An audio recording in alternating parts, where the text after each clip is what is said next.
better idea of what is in store for us as the week goes on, or just as the hours go on today here in Chicagoland. I mean, we're still tallying up tornadoes even. I've still been seeing new videos even from over the weekend. So we'll talk a little bit later on about our weather. But let me tell you about what we're getting into over the next few hours. We'll be going from 1 to 4 p.m. I'm your host, Anita Blanton.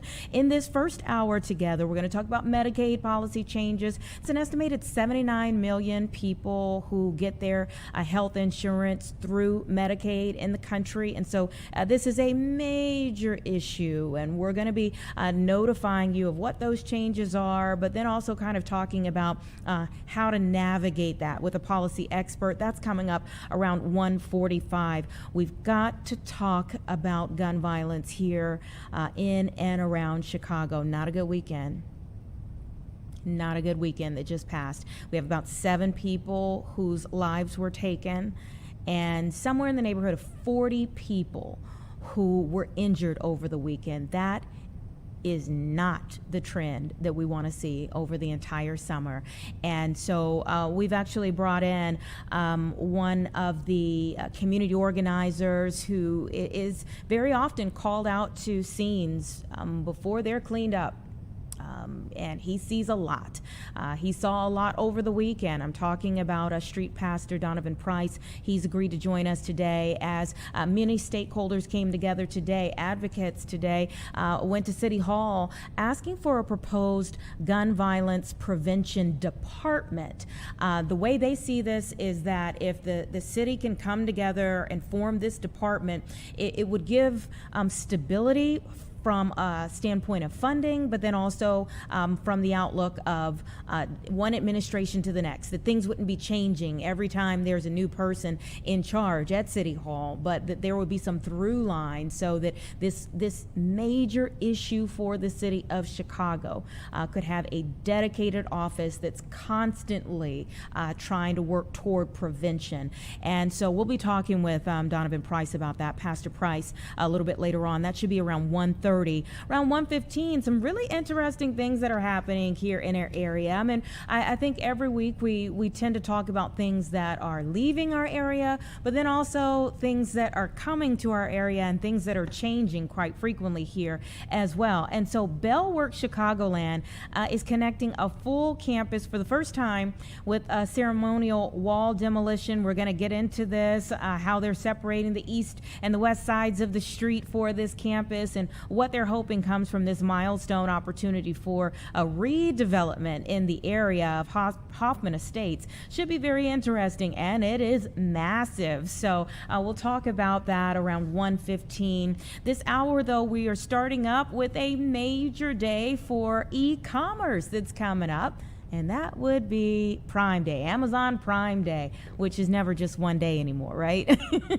The Prime Days are coming up very soon. And so Adobe has some analytics already kind of breaking down the numbers as to what's expected for Prime Day this year. It's always, I mean, and the reason why it went from one day to a growing however many days we're at now is because now 4 days that we're at for Prime Day is because people respond so much. And so it's become huge. It's become an industry-wide moment for e-commerce. You know, this translates into all of the boxes that are going out trying to get to where they need to go, especially after Prime Day as well. And so we're going to talk about the estimated numbers associated with this in terms of how much money people are expected to spend and where that money is expected to go, maybe some of the savings that you can get as well. We have Vivek Pandya, the director at Adobe Digital Insights, who is joining us right now to get into what we expect. Thank you so much for your time. Absolutely. Thanks so much for having me. So I'm not sure that anyone will be surprised that the consumer spend outlook for Amazon Prime Days is huge, but 26.3 billion is mind-boggling. That's right. It's over that 4-day period, we're expecting about 9% growth. And that's really going to be indicative of about a Black Friday and Cyber Monday's worth of spend together. So that's what gets us to our $26.3 billion figure. And I think it's really representative of consumers understanding the opportunity they have to take advantage of some of these deals. And when they're trying to manage expenses, overall cost of living, many of these sales moments give them a strong advantage to get some value and get what they need for the months ahead. And affordability is such a huge term for this year in conversations, people feeling like everything is getting more expensive. How do you feel like that factors into an astonishing number like that? Is it because people feel like, well, I can get the deals here and therefore I spend more, but it kind of evens out, or it makes sense for my budget, or what? I mean, are they kind of forget that you're still spending a whole lot? I mean, what is it? Yeah, it's a combination of factors, but when you think about the overall online retail landscape, it has been able to provide consumers with more flexibility in terms of where they can get value, where there's opportunity to spend on different items. So they've definitely been conditioned to take advantage of these deal moments. We've seen that through things like President's Day. We saw Memorial Day sales be pretty strong. So when you have this sort of opportunity on the part of the consumer, they're having to spend on everyday essentials, but they're also spending on sort of splurge kind of items that aren't probably non-essential. So you have a variety of different products that they can tap into. You also have the Prime event being used as a back to school spending vector as well. So it's really important for consumers to be able to take advantage of these discounts, and we see them falling in the range of 12 to 23% across most of these categories. So that becomes a big part of their calculus in terms of spending across these days, and ensuring that it's available for these major moments, but also when we think about events happening right now, like the World Cup and all these types of moments that consumers are leaning on for great experiences, online retail goods also benefit from that. And you said 12 to 23%. Explain how you see Amazon Prime days exploding the way they have at deals of 12 to 23% on average, when, I mean, at this point, as you mentioned, Amazon Prime days have really usurped what we used to see from Black Fridays. And I feel like, decades ago, the Black Friday sales, I mean, you would really slash prices, and that's why people wanted to be there. And we don't even see that much of a deal anymore come Black Friday or Cyber Monday. But 12 to 23% gets us for Amazon Prime days multiple times a year. Well, you definitely see some of those individual products get stronger discounts. It helps drive down that average. But overall, you have, millions of products out there that consumers are looking to get value on. And there's incremental discounting happening at different levels of these items. So be it luggage or being apparel, electronics, all these categories are going through their own pricing cycles. And so what we find is that consumers keep an eye on how the prices are moving across some of these products. And then for the ones that have the deepest discounts that they find to be most appealing, we see them being pretty responsive to that and taking advantage of those discounts. So I would say in terms of the discount trajectory, the discounts are a bit on par with where they were last year. The online retail space has historically seen deflation, actually, because you would see more and more e-commerce retailers, competing for the US consumers' dollar, both domestically and globally. But now you obviously have different pricing trends affecting different industries. So you don't see as strong of a year-on-year change, but ultimately you still have consumers being able to take advantage and use the online ecosystem to get better value. And what is helping? I mean, maybe give us some best practices if you can that you all found. I'm seeing here that, as expected, AI is a source that people are using. How so? Yeah, it's been astonishing, really, because in a couple of years, we've seen more than 40% of consumers have used online shopping has been a part of their journeys are kind of varied. So AI is essentially now a part of many buying journeys, and so about a 40% of consumers have used AI in that way, and ultimately they're using it for ideation and research. They're trying to find where they can find the cheapest goods, and as a result, they're having that back and forth dialogue with the LLM agent and having that AI bot give it different suggestions. And what we find is once they make it to that retail site, that AI traffic is getting consumers to buy at an over 54% higher rate. So you also have a consumer who's now much more assured and much more intentional about what they're buying. So when we go into this Prime event week, we're expecting that sort of AI source traffic to be up about 109%. So you have vectors like AI, you also have social media and social media influencers providing additional promo codes and discounts to consumers. So that's helping incentivize consumers to take advantage of some of these deals, especially if they can, layer the value on top of one another. Interesting. Was there anything as you all were doing the analytics that kind of popped out to you as surprising, or that that the average person would find? I mean, you all do the numbers all the time, but surprising to maybe the average person? Well, I would say that what we are really kind of, taking into consideration is that you have the back to school moment shopping that we've started to see that trend really scale, and consumers using this event to drive more of that shopping across kids apparel, refrigerators, things like that. But what we now see is maybe these events compounding on one another. So, we just had the NBA finals, we have the World Cup. So now we're seeing, triple digit increases across TVs and projectors, especially now where we are in terms of the World Cup, and more sporting events holding us over through the summer. So it's really indicative of consumers looking to have these retail goods both meet whatever type of experience they're hosting, but also drive in on the essentials. We do expect groceries and these items that are must-haves, the cosmetics, and those categories are going to also see some pretty strong boosts as a real result of these prime discounts, managed, going forward through the 4 days. Okay, all right. Well, we can't say that we haven't prepared everyone. Happy shopping to everyone. Any other last minute piece of advice or words of warning? Well, I would say that the big piece of this is that the Prime event has unlocked deals and discounts for retailers beyond Amazon. It's grown far beyond Amazon.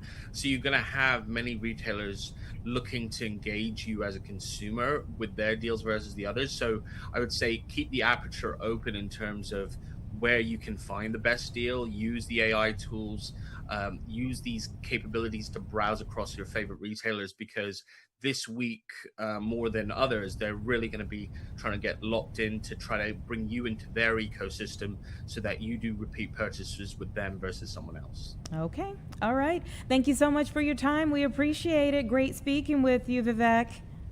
Thank you. Same Take here. care. And happy shopping, everyone. Again, Amazon Prime Day, 4 days coming up very soon here this week. And so maybe you need to play this back and it'll help you.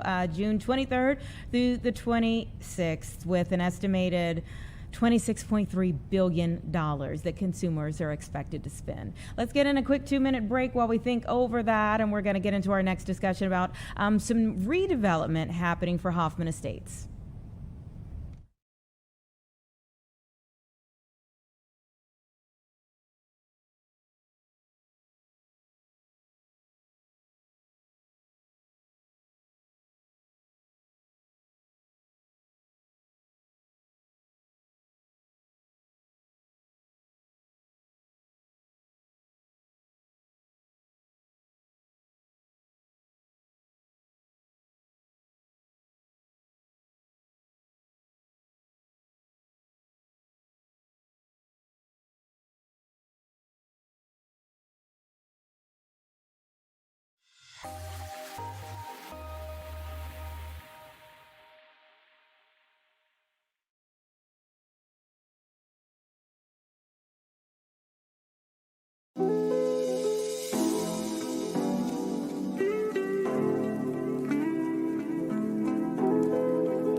Welcome back. 117 right now. Big things happening for Hoffman Estates. And Bellworks Chicagoland is actually doing some ceremonial demolition now to mark this milestone moment for them. We have Ralph Zucker, the president and CEO of Inspired by Somerset Development, who is joining us. And you have to tell us where you are.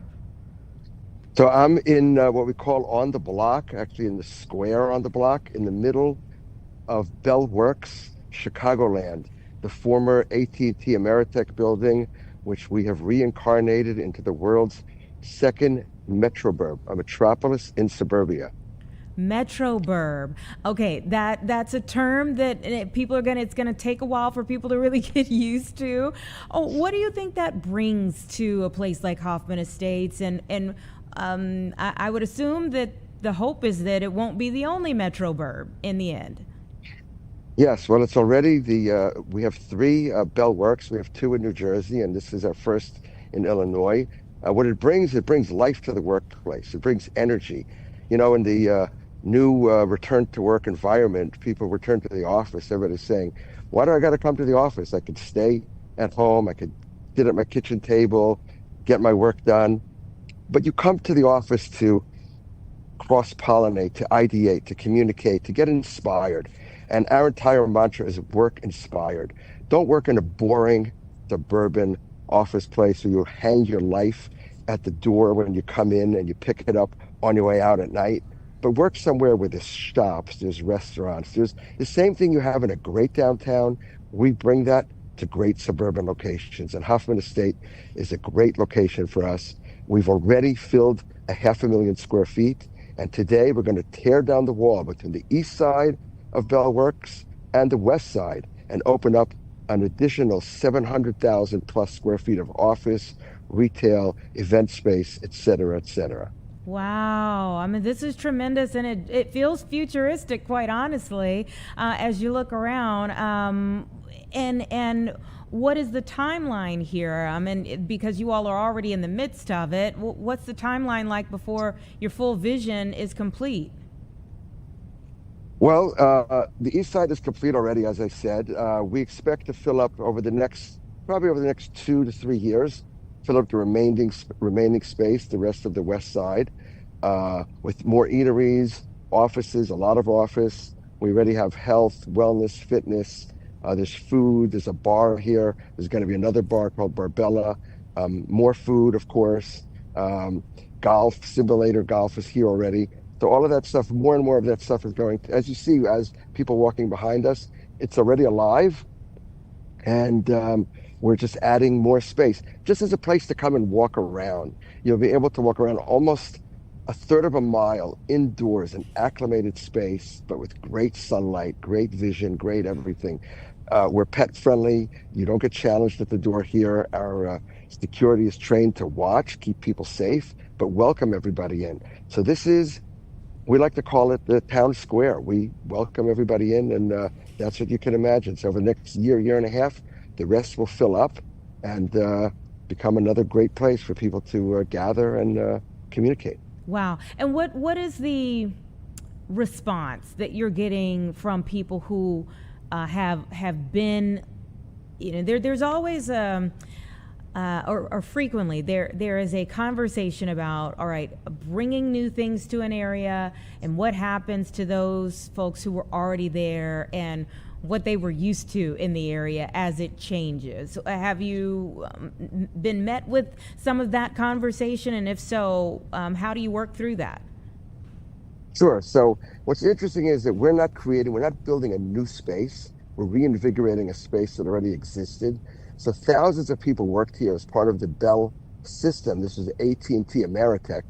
And people who have been here, a lot of people come here, they want to see or even work in the place that they cut their teeth, where they started working, they had their first careers or maybe the last career, and they're coming to show it to somebody, and they walk in and they go, wow. And I wish we had a camera to capture people's faces as they walk in and they see how amazing this place could be. And we haven't prepared any before and after shots for this session, but we could surely share that with your viewers, because it looked like an 80s office building, but the bones were amazing. And we've been embraced by the community. There's community events here. There's 5K runs. There's market. We open it up for marketplaces and makers marts and things like that. So yeah, sometimes people say, what is this or why do we need it? But rarely. Most people come in and they say, wow, and there's a picture of the wall that we're going to be knocking down at 2 o'clock today and opening up more of what you see here, another 700,000 square feet worth of That space. And people are more than welcome to come here and see it and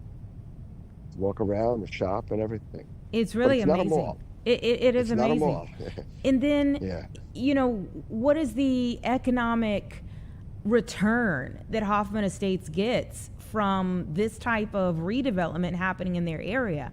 Because I think of, even over the weekend, we saw Ford City Mall close. And I'm thinking, of other like large abandoned structures in our area, and how that there is the opportunity for somebody to just see its use differently for future gain for a particular village, city, or what have you. Oh, absolutely. So many office parks are being repurposed today as, frankly, some boring uses, and economically viable, don't get me wrong. But whether it's a data center or if it's a logistics park, warehousing, and things like that, it may help the ratables, but it doesn't do much for the lifeblood of the community. When we take a place like the former Meritech building and recreate it into Bellworks Chicagoland, we're actually bringing jobs back. We're bringing revenues back, ratables, even housing. We're going to be building 550 residential units, townhomes, and apartments. Some of them already being built by Pulte Homes right outside our door to this location. So this is reinvigorating the community, bringing ratables, bringing jobs, and all the profit you get from having a thriving and alive business in your neighborhood instead of a vacant and abandoned building. So we've received absolutely no criticism whatsoever about the economics of the deal, so to speak. Very viable. For us, it's a very long-term play. It takes a lot of, let's call it financial fortitude to pull this off. But we've done it in the past, and happy to do it again here. We were actually solicited by Hoffman Estates, who came and saw Bellworks in New Jersey and what we had done to the former Bell Laboratories, world famous building in Central Jersey, and they said, we need you to do what you've done there over here in Hoffman Estates. Wow. And what were some of maybe the unanticipated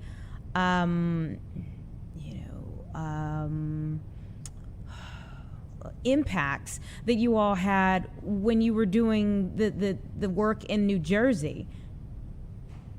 Well, in New Jersey, it was very difficult because we had no proof of concept.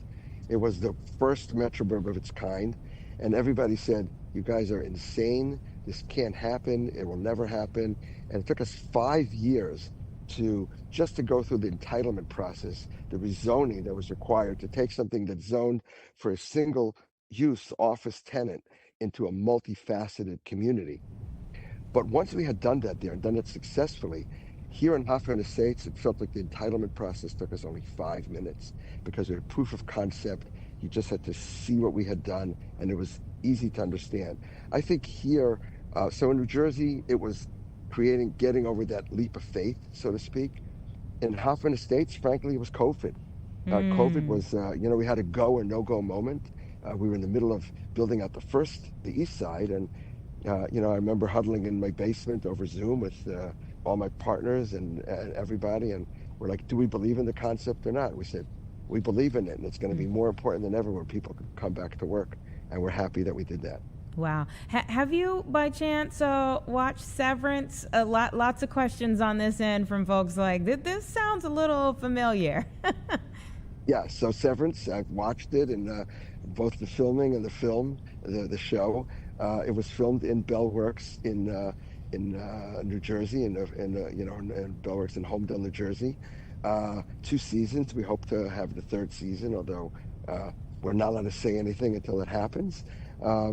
But it was interesting because Ben Stiller, who is the producer, was asked, if you look at Lumen Industries, it's like this mind-numbing, vapid, empty place. And it was filmed in Bellworks, And the interviewer, having not been there, said, "So how did you find such a empty, dead space?" And he said, actually, the biggest challenge was, I'm putting words into his mouth, but paraphrasing, the biggest challenge was taking the life out of the building and putting, and managing so we can get our filming in, because it's just so alive with thousands and thousands of people coming there. We're beginning to see that happening here in Bellworks and Chicagoland as well, with people just coming in. It becomes people's place, and you say to them, "Oh, I'm sorry, we're filming now. You got to stand over there." It's like a city street, or downtown, where you say to people, "Okay, can you wait 5 minutes while we film this scene?" And people in general are pretty respectful of that. But we love having Severance. We filmed quite a few films in both locations. Actually, there was Anne Hathaway did a trailer here, a part of a shoot for a movie about or a show about the former WeWorks. I think it's called We Crashed. So we've had different stuff happen here as well. Cool, super cool. Now, because you talked about the amount of advanced planning that goes into many of the moves that you make, have you already set your sights on another location here in Illinois? No, we have not in Illinois. They're hard to find. We're constantly looking, and we'd love to work in a state that we're already here and has been welcoming. But it's difficult to find the right building. There's a lot of downtown buildings that need to be repurposed, but they're tall and narrow and very hard to use them to bring people together. So we find the same thing in the financial district in Manhattan. Same problem. So not every empty office building could become a metroburban. Frankly, it has to be a certain distance from downtown. You want it to be a place where people could commute to the city, but they'd rather not. They'd rather be able to have life at work without that. So Hoffman Estates is perfectly positioned. We've looked at a few other places. None of them hit the mark. Wow. Okay, well, I can't wait to see what happens from here, both there in Hoffman Estates and wherever you do find to expand again. Thank you so much for joining us today. We appreciate it, and congratulations on the milestone. Thank you so much, and thank you for having us. We're excited to share the news. Thank you very, very much. All right, take care. 1:30, everyone. That is super cool. Give us a couple of minutes and we're going to get into one of the most important conversations from over the weekend. What are we going to do about the violence in our area?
Okay, 1:32 right now, and coming off of a weekend where we should be talking about great celebrations and people getting out as summer really kicks into high gear.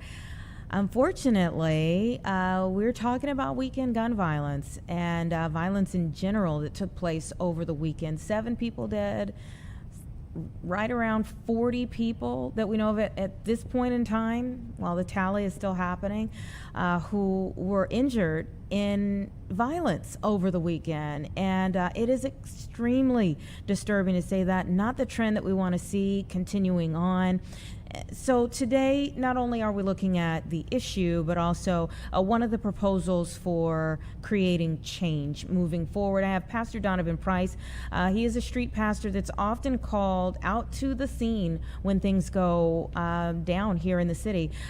Thank you so much for your time. I was looking at your post over the weekend, and it is heartbreaking. I don't know how you deal with seeing the things that you see so regularly. Let's get you to unmute because I really want to hear your perspective. I'm sorry. It's okay. Yes, well, it's been 10 years, and it can be, it can be very hard at times, but after a while, you look at the purpose. I think about the purpose that I'm out there, and I focus so much on that and the victims and the other people, and whatever the case may be, that I'm able to make it through. Mm-hmm. You mentioned on your timeline this weekend that you were even kind of caught off guard by how much violence you saw over the weekend. Talk about that. Well, the violence over the weekend, for previous weekends, it was twice as much as last year. And but it still wasn't as much as the previous years. And so I guess last year we everybody had worked so hard, and the numbers had gone down to such a certain extent that you don't become comfortable, but you become aware of that. And I hadn't seen a night like, and alerts coming in from all over the city as I did on Friday. I hadn't seen that in a while. On Juneteenth, I mean that to me is just one of the violence in and of itself is hard. The timing of it is even more tragic to me in my spirit. Absolutely. And then we had the event the day before, which was such a heart-lifting event, a wonderful event, and to go back to a sad reality was shocking. But nonetheless, time to, strap up your boots and go to work, and that's what was necessary. Yeah. What do you think changed between last year and this year? I mean, when we were seeing some positive trends last year, what do you think it is that shifted? And do you think it's maybe, possibly, is it too early to ask that question? Well, that was the first day of summer, or the day before the first day of summer. Hopefully it's not a trend or a sign of what's going to happen this summer. It was something to see. I don't know what to say exactly about what changed, except for, perhaps, it's a big city, so it's an ebb and flow of violence. And as I said, there are going to be spikes. And when there are days, or rather times, that calls for mass gatherings or people getting together, then you're going to sometimes have more violence. And if there are 100 people who want to have a genuinely good celebration, and 2 people or 3 people who want to hurt somebody or mess that situation up, then you're going to have some problems. Yeah, you talk about mass gatherings, and of course there were many different types of things happening over the weekend that would bring about a mass gathering. We have focused, quite honestly, on young people and these teen gatherings so much over the last couple of months, especially, that I was taken aback looking at the ages of people who were caught up in the gun violence over the weekend, because we weren't talking about teenagers for the most part. No, the average age was 37 this weekend.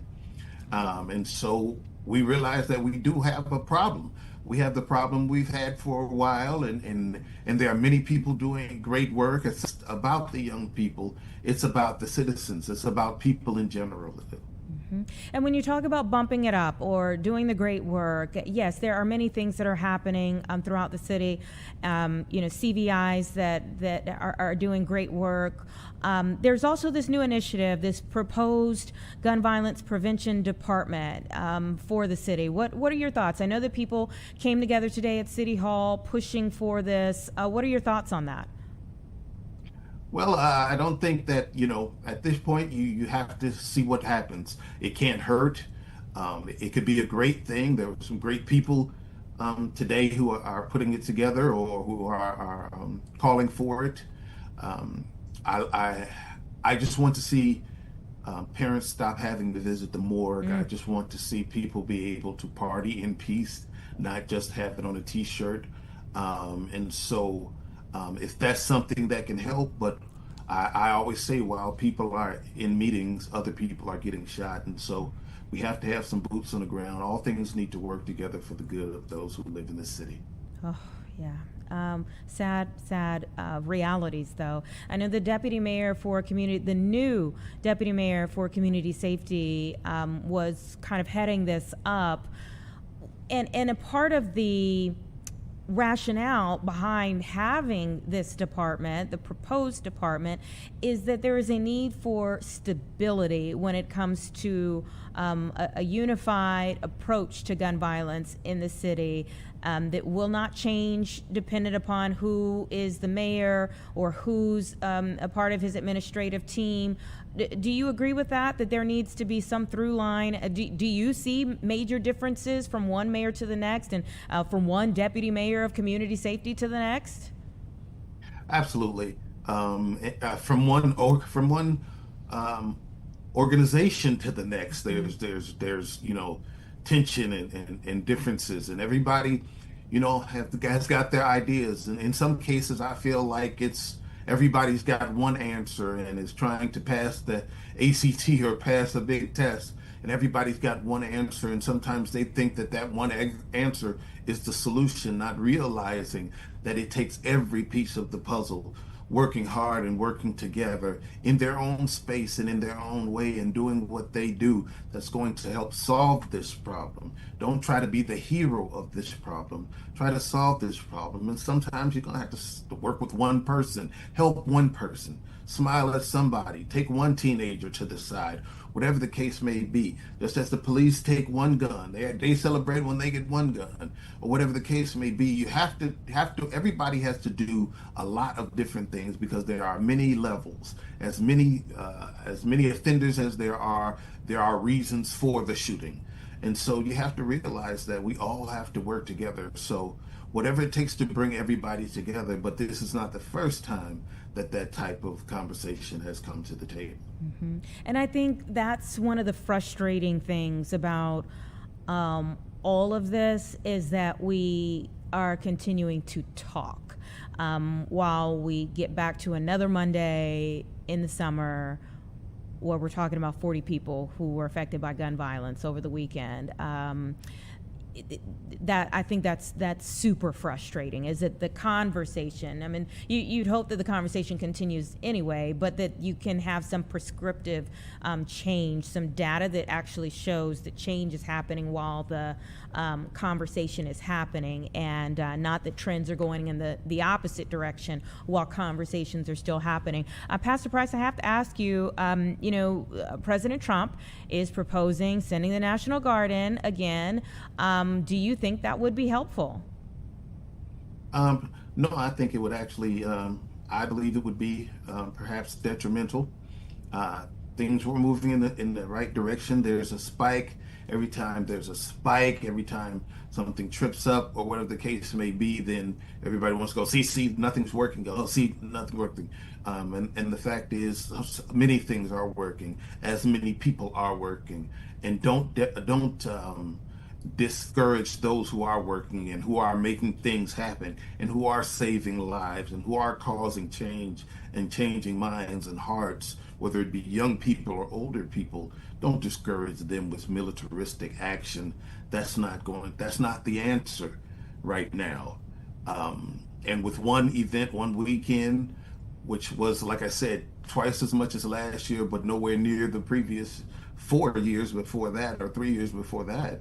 Um, so it's not time to, call in the troops. See, we had a shooting, 12 people. Memorial Day weekend, which is the notoriously most violent weekend, there were no people killed.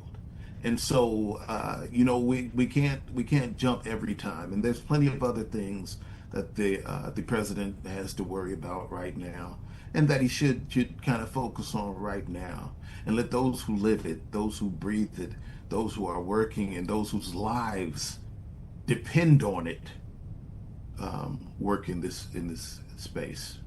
What is your hope? What is your what does your heart say about this summer, your message for people, young or old, who may hear it, about what's going on in the city and change? Well, my high school motto at Quigley South Seminary was "Ora et Labora," which in Latin means to pray and work.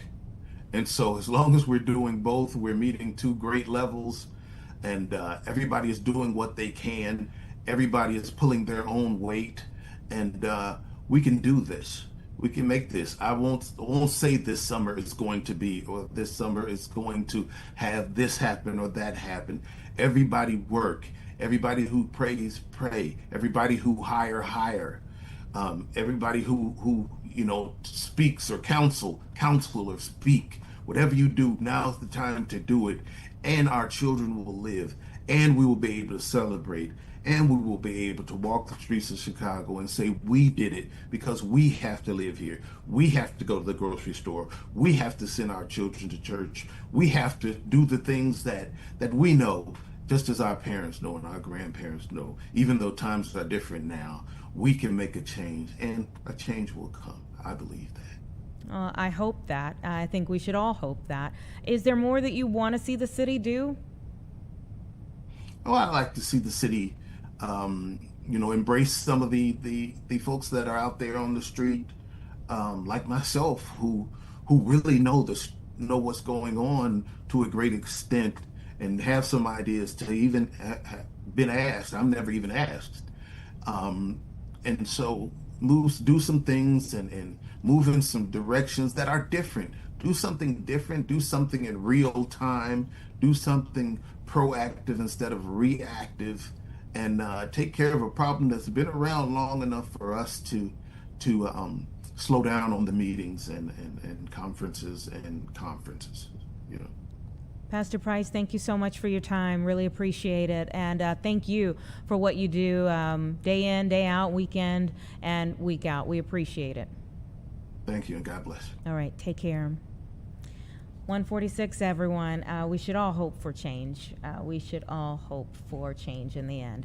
Let's take 2 minutes, and then we're going to talk about changes of a different sort, changes that are on the way to Medicaid policy. That's after the break.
Welcome back, everyone. Just about 1:50 right now, and we are nearing the time for major changes to be enacted for Medicaid. That affects about nearly 80 million people here in the country. And so we have Dr. Catherine Hempstead, Senior Policy Officer for the Robert Wood Johnson Foundation, to help us prepare everyone for what is to come. Thank you so much for your time.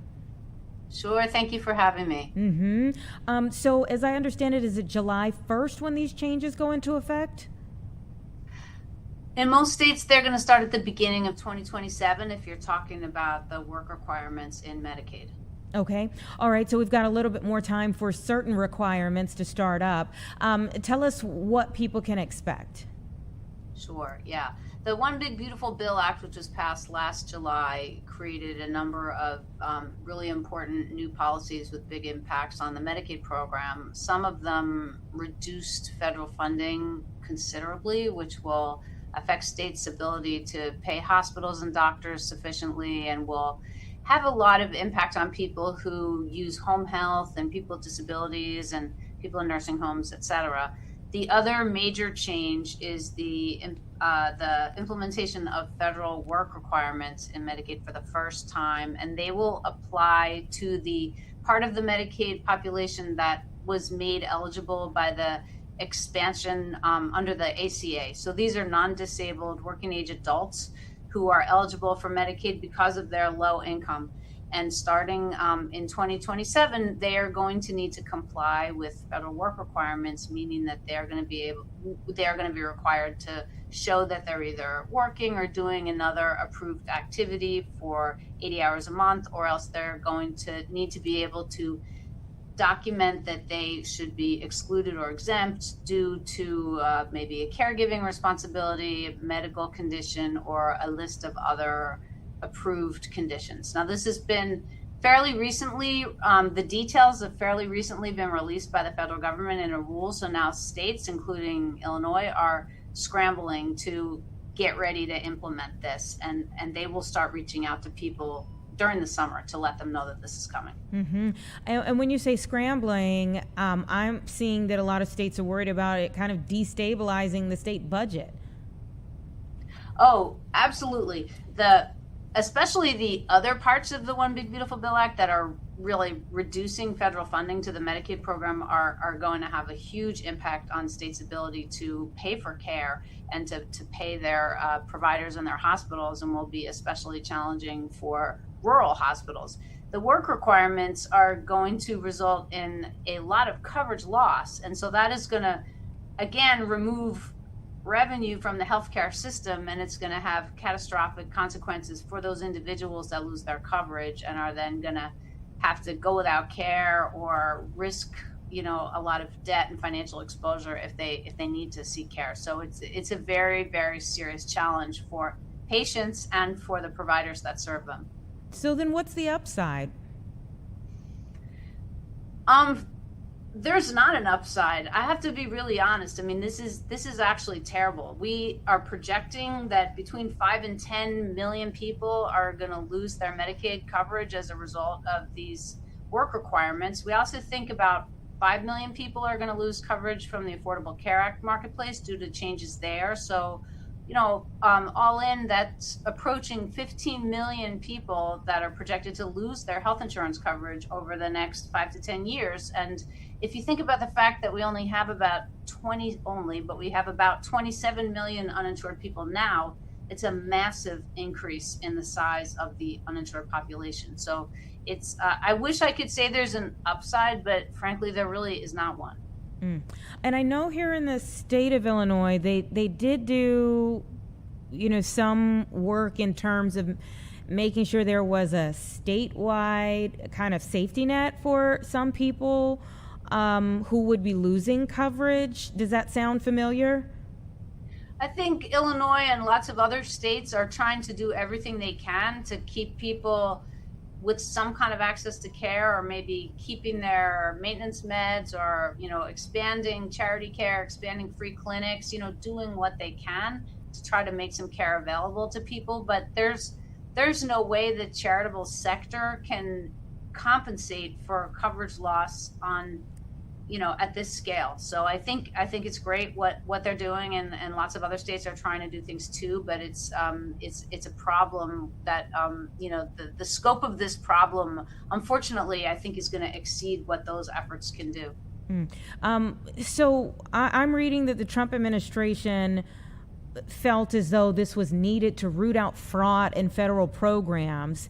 Was it to the extent of what we're going to see as people lose coverage?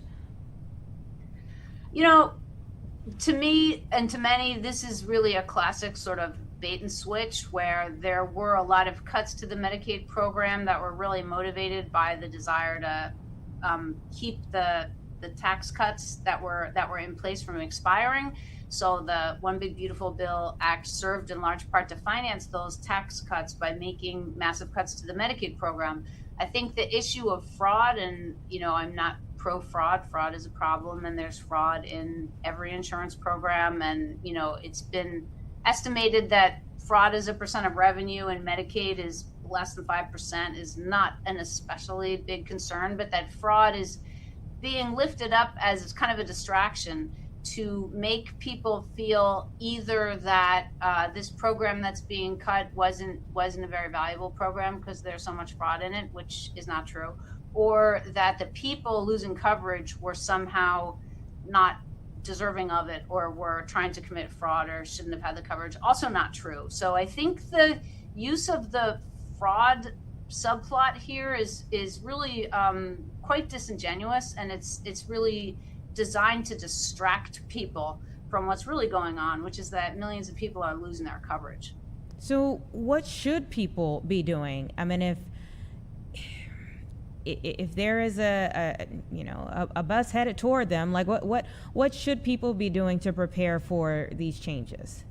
Well, I mean, I think that being completely practical, people that are in the expansion Medicaid population that are going to be subjected to work requirements, want to do everything they can do to not lose their coverage. So they should be watching for announcements or notices or letters or texts or phone calls from the state agency. They should think about whether they comply already. Most people in Medicaid actually do work and do comply with these work requirements, but sometimes it's not as easy to demonstrate that and document that and show that you have the requisite amount of hours. So I think people should think about,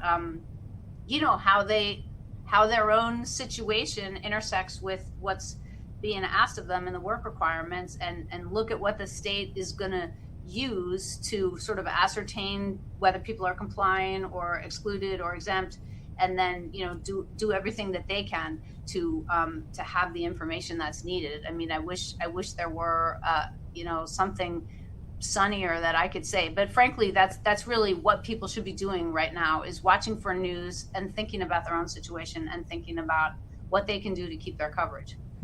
And how impactful do you think this is going to be? Especially, you mentioned the rural hospitals. I mean, we've seen some that have gone out of business just in the last couple of months here in our area. Do you think that this will cause more, especially in rural areas, to close?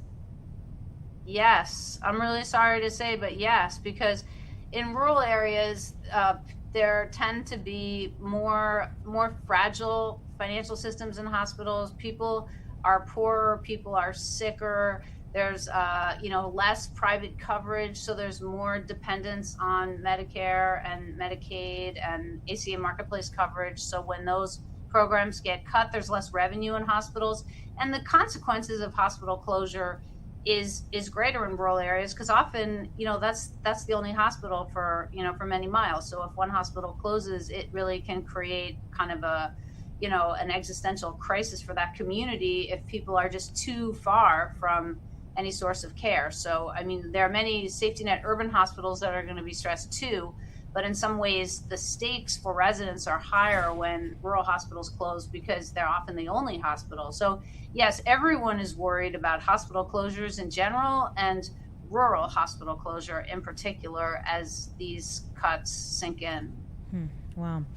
So many different things to consider. Thank you so much, Dr. Hempstead. We appreciate you being here on the show and kind of walking us through what is on the way. Sure thing. Glad to be here. Thanks a lot. Take care. It's about 2 o'clock, everyone. So give us 2 minutes, and then I'll walk you through what's coming up in the 2 o'clock hour here on Chicago Live.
Welcome back, everyone. 2:02 right now. Thanks so much for staying with us or for joining us if you're just picking us up in the 2 o'clock hour here. We've got plenty of great conversations to come in this hour. Just finished up several good ones for the 1 o'clock hour, and we'll be posting those online. But let's talk a little bit about what is to come over the next 60 minutes here.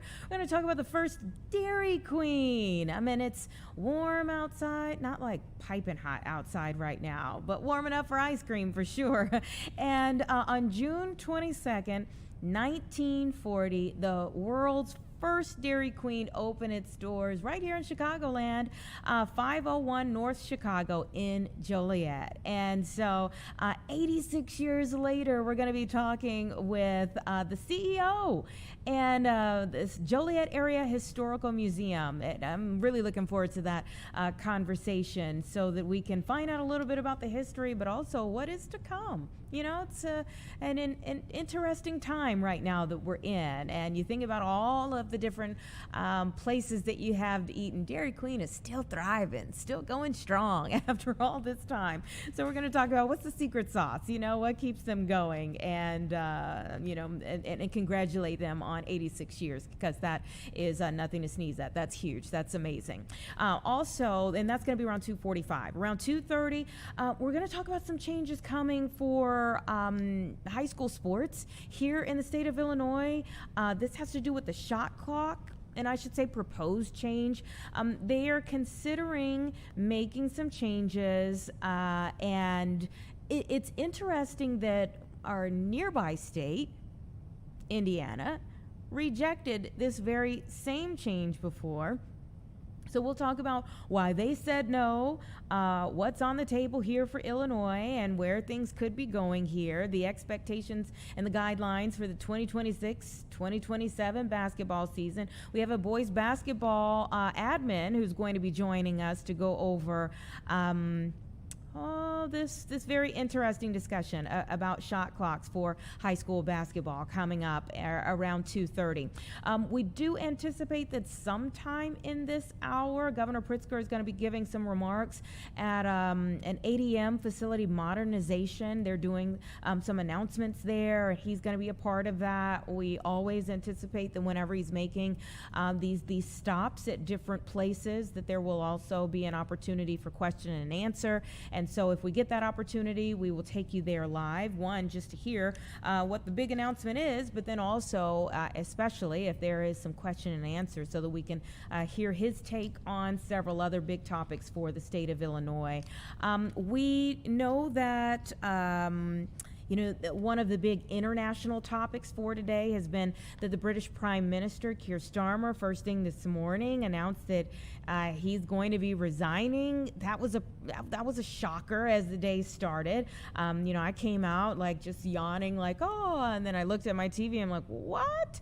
Because he hasn't been in power for that long.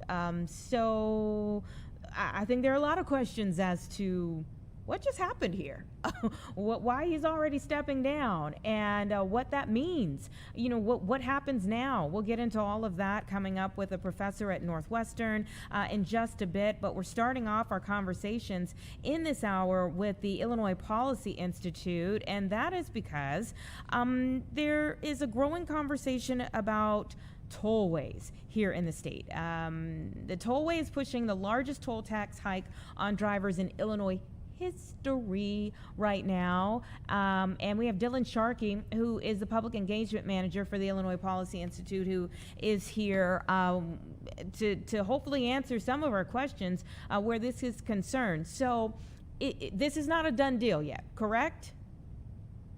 Yes, that's right. We know people love ice cream. Taxes, toll hikes, not so much, No. not as popular. And we know that because we ask people. Most people don't like paying taxes, but Illinoisans are especially frustrated. So our polling asked people to pick out the top two issues in no particular order, just your top two issues. And by far, high taxes was number one. More than half of people included it in their choice of top issues facing the state. And this is a poll of likely voters in an election. So not just asking everybody, these are the people that lawmakers should listen to the most. And when you say likely voters, is there a breakdown, Democrats, Republicans, Independents? Yep, even split based off of participation in Illinois elections. That's right. Very interesting. Okay, and so this tollway authority proposal here, this is 45 cents. That's significant. Yeah, that's a hike on on passenger vehicles, not commercial drivers, but commercial tolls are closer, more than $5 a toll. And this is all based on what they say is needing money for the roads.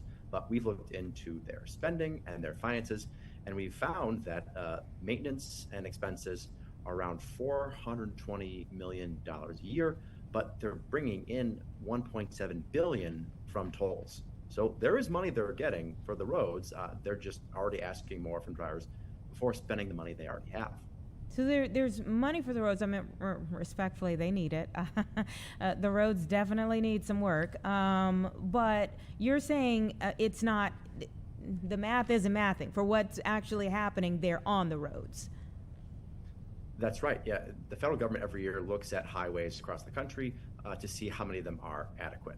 And right now, Illinois has fewer miles of adequate highway than it did in 2015, more than a decade ago. So more and more money is going into the roads, but I think the state needs to look at how they're spending it before they just scratch their heads and decide to take more from drivers. Now, will any of this change with the new NETA system here in the state? So this is the tollway board. So Governor Pritzker appoints these members to vote on it, and transit's always an issue top of mind for people. You know, it's summertime, people are traveling more, they're driving more, and even if you're not using the toll roads per se, these commercial vehicles are bringing in everything you see on a store. So if you're buying something in a store, it got here because of the roads, and so the costs on those goods are affected as well. Mm-hmm. And so they still have the board, the tollway board still has to take a vote on this. That's correct. Yeah, and the timing of this isn't great because, like I said, high taxes top of issue. Number two was the economy, and this is coming off the heels of state lawmakers passing a budget with $800 million in new taxes. Now, where's that money coming from?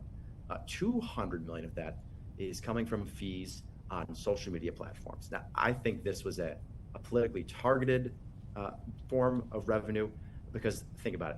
Who uses social media most? Young people. Who is the least likely to vote in an election? Young people. So if you're a lawmaker and you're trying to get forms of revenue but not upset voters, this was a strategic way of them getting more money from people who are not going to vote in an election. And so for incumbents, they're not going to feel the consequences of that as much as they would for other forms of money. Well, I mean that's a little that's hard because you can't necessarily blame not anticipating people not voting. I mean, people should be voting.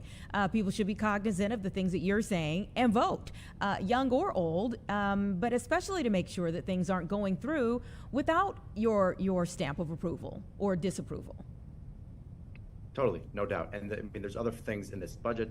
There's some big controversy about digital asset tax. So most people are linking it to cryptocurrency, but some people have speculated that with how broad the language is in digital asset and paying people electronically, that it could apply to any digital payment. So for people using platforms like Venmo or Zelle, sending money electronically, it could get into that as well. I mean, it could be a huge legal battle. Again, the state may have to go back to the drawing board months and months after passing a budget because they come to find that some of their forms of revenue get holed up in courts and maybe struck down. That is a very interesting possibility. I mean, we've talked with some crypto experts, and they've definitely talked about how quickly the costs could add up. But that is a different way of thinking in terms of what other things could possibly fall in that category. Maybe not now, but if everything goes through down the line. Right. It's much more niche of a topic compared to, say, tolls or gas tax that state lawmakers also include in the budget. Mm-hmm. That's interesting for sure. And I mean, the overall is, of course, the many taxes that add up for just everyday Illinoisans. Right. And in our poll, these aren't just frustrations. No, some people are willing to act on it. In a separate question, we asked people, if you had the chance to leave the state, would you? And more than half of them said yes. Now, those people may not have the chance to because of job struggles, expenses in relocating. But the bottom line is, if they had the chance, they would. And so you would hope that lawmakers would look at this and hear some of the frustrations from people before making these huge tax increases on top of money that's already being spent. You would hope that, but sometimes you need the actual proof that people are moving for them to actually make the change. Sometimes they factor in the exact same thing that, people may be frustrated, but are they actually leaving? Or are they just absorbing the cost and making the changes at home, which we hear from a lot of people? Are you just kind of changing your budgeting? Are you putting more in your credit card? Are you skipping that trip? But that doesn't equate to actually moving. Right, and that's a good point. People do that all at home constantly in the household. But we never see the state do that. They'll move money around to get the budget to work. One example of that they did this year was they took $150 million money from sales taxes on gas that was supposed to go to the roads because it's a constitutional amendment that money on gas taxes goes into a lockbox and is used to fix the road. But the sales taxes on gas don't apply to that as much, so they use that to fill the budget gap for all sorts of things that aren't going to go to improving the roads. And I remember speaking with a representative about a bit of that in terms of the wording for the roads, like the fund for the roads. The wording allows them to move things around. Right. Mm-hmm.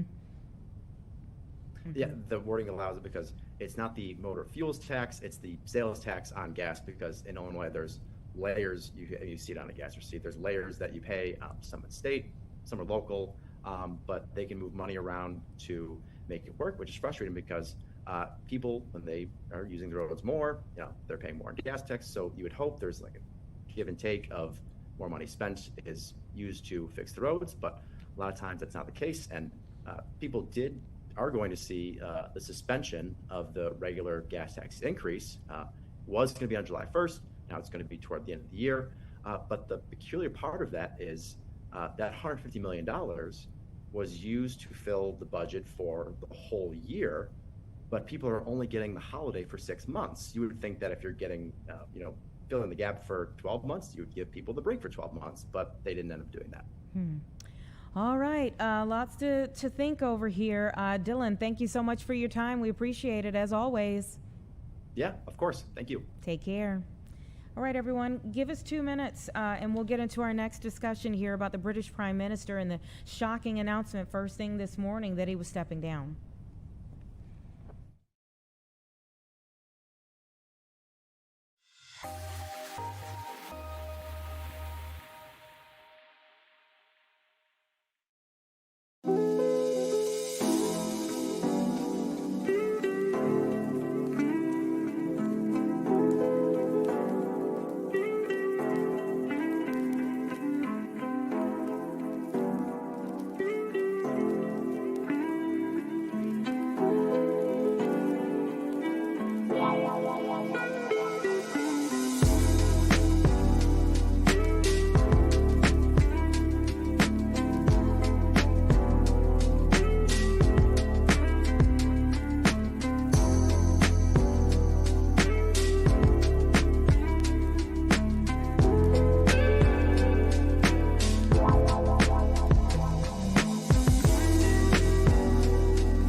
Welcome back, everyone. Before we go forward, I want to take you back to the 1 o'clock hour. We were talking about the redevelopment that's happening in Hoffman Estates, the Metro Burb. The wall just started to come down. Look at this. Progress in motion here. Did not take them long to have an area to move through here as the Bellworks Chicagoland area is moving their, expanding, that's the better word other than moving, expanding their territory here at the old AT&T campus now. This is massive, a 1.65 million square foot underutilized space, they said, that now they are turning into office, retail, dining, and hospitality space, now combining the east and west sides of that building. The continued efforts here are going to take about 2 to 3 more years to complete, but today was a really big day as they broke down the wall to the new possibilities that are to come there for Hoffman Estates. Really interesting stuff that they're doing. And we talked to the president and CEO of Inspired by Somerset Development. They've already done this 2 or 3 times on the East Coast, and they said it's really hard to find the right space to do this type of development. There he is right there talking to the crews and the guests there. But that is Ralph Zucker, and he said it's really hard to find spaces that are right for this kind of redevelopment. But Hoffman Estates had it, that old AT&T site, and he said he got a call from Hoffman Estates to move this way. And that's exactly what he's done. And so today is a huge milestone for them in their continued efforts to bring and combine all of these different things there to really spur more economic development and more opportunities for people all around. And it's really cool to hear about the things that they have done and what's possible for Hoffman Estates. Now, let's continue on with our discussions for this hour. If you woke up, turned on the news first thing this morning, one of the big headlines was that the British Prime Minister, Keir Starmer, came out of the home with his wife and announced that he was resigning, and really sent shockwaves across the world, especially because he's fairly new. And so we have Professor Ian Hurd from Northwestern here to break down what we have just seen and what this means. Thank you so much for your time. Thank you. Happy to be here. Were you shocked this morning like I was? Well, not really, because I think Keir Starmer, the existing prime minister, has been on kind of really thin ice, getting thinner the last few weeks. And this new charismatic rival has kind of arisen in the last few weeks to take his place. So it's not terribly surprising, but it is super interesting. Super interesting. He has not been in his seat for that long.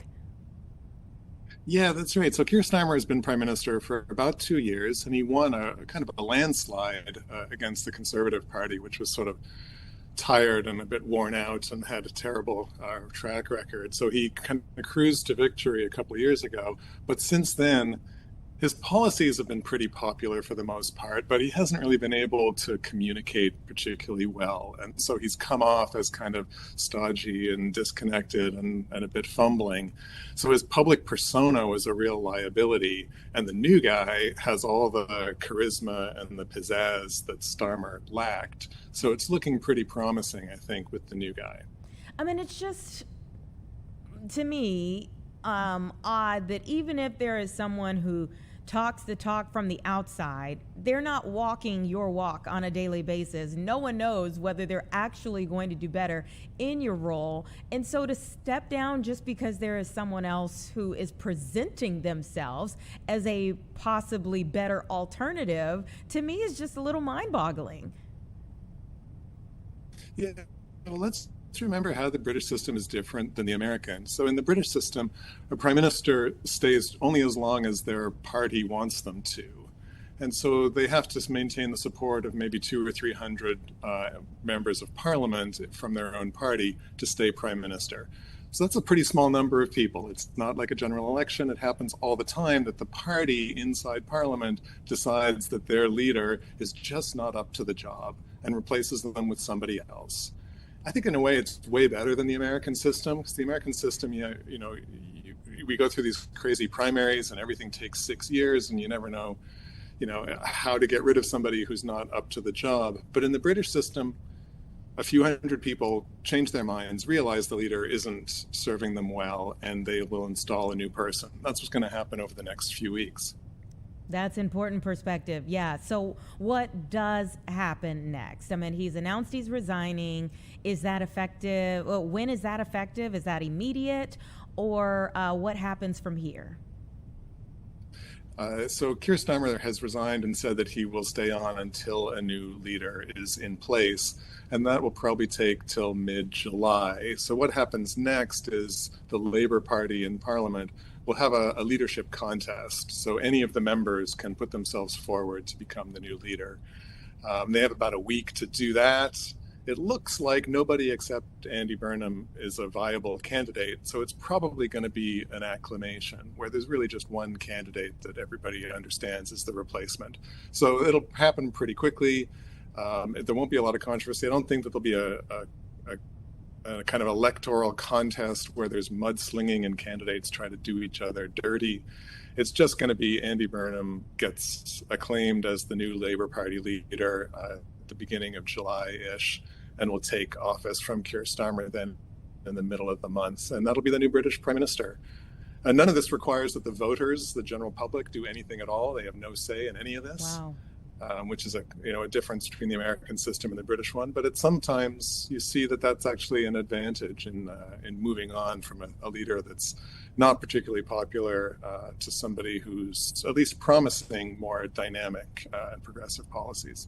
And I think another interesting dynamic and difference that you're noting here is that it would stay within the same party. Like, I mean, here, and when we have seen people step down from their positions, it opens up a whole new world as to whether the other party could take that seat. That's not that's not on the table for them.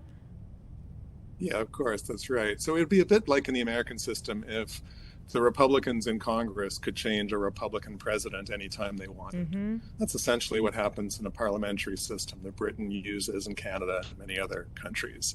So the prime minister in a parliamentary system stays there only as long as they have the confidence of their members in the party in the parliament. There's nothing quite like that in the American system, but it's as if the president served at the pleasure of Congress. Of course, the drafters of the American Constitution didn't like that exact provision, and so they wrote this system that we all now live with, where the president is separately elected from Congress. And that has pluses and minuses, but a lot of minuses too. Yeah, I mean, I think it's more pronounced because we're in a midterm year when you see something like that and you just think about the differences in their system versus what we are accustomed to here in the U.S. Yeah, but the dynamic is kind of similar at the bottom. So Keir Starmer, has a strong position in Parliament, lots of majority. But his members could see that he's not very good in a general election, and they think that he's going to get the party wiped out the next time there is an election. That's why they're changing leader now. I think the Republicans in Congress see something similar in that they see that, led by Trump, the Republican Party is likely to get wiped out at the midterms. But in the American system, Republicans in Congress can't do anything about it. They can't replace the president with somebody who's likely to be a better advocate for the party come the election. But in the British system, you can. So the Labour Party in Britain sees that Starmer is not a particularly popular figure, and they don't want to get destroyed at the next general election a couple of years down the road. So they change him, and they're putting in somebody in Andy Burnham who's got a lot of savvy and charisma and engages with voters much better, it seems. So they're making this change to improve their electoral fortunes. And that's exactly what the Republicans in Congress can't do, even though many of them seem to be convinced that having Trump at the party is going to lead to a Republican wipeout in the midterms. But they can't change him. Yeah, I mean, super popular, President Trump, in the primaries, and we've watched as he has had an immediate impact on many of these primaries that we have seen, and people who have kind of fallen out of his good grace, in Louisiana, in Texas, and, John Cornyn in Texas, and many others, many others that we watch. I mean, the state senators even in Indiana, so many who have come into primary season and really fallen as a result of falling out of his good grace. But there are many Republicans who are concerned as to, all right, now when you get to a general election, what President Trump's impact on them will be in a general election. So this is going to be very interesting, and it's super interesting to, again, watch what's playing out over there and juxtapose it with what we're in the midst of here. I would ask you, Keir Starmer may not have been very popular within his own party, in his own country, but it did seem like he got along with world leaders, that from a larger standpoint, he was well liked. Do we think that is going to shift anything with a new person in charge there in Britain? Yeah, I think you're right. I think that Keir Starmer, on the substance of it, has done a remarkably good job in his short time and avoided a lot of the disasters around the world that other leaders have stepped into as traps. So he's kept the UK out of the Israel and US war on Iran, and he has managed to keep the focus of the world on the Russian threats. In addition to having a pretty decent stable of domestic policies that have helped lift up regular voters and spenders. So he's done pretty well on that, and he was well liked by leaders, as you say. But clearly, his image, fairly or not, has not reflected those successes. Now, part of this is that Elon Musk doesn't like him, and while nobody really cares what Musk himself thinks, Musk controls a lot of the content that people see through controlling social media platforms and having general kind of influence over the public culture. So Musk has been promoting this sort of dystopic view of Starmer as well, and that hasn't helped Starmer either, or at least Starmer didn't have the resources creatively to figure out a way to get himself out of that particular trouble. Now, Andy Burnham, the new guy, seems a lot more savvy with the media and with image, and I would expect that he'll be much better at resisting the kind of tarnishing that people like Musk are trying to do around the world.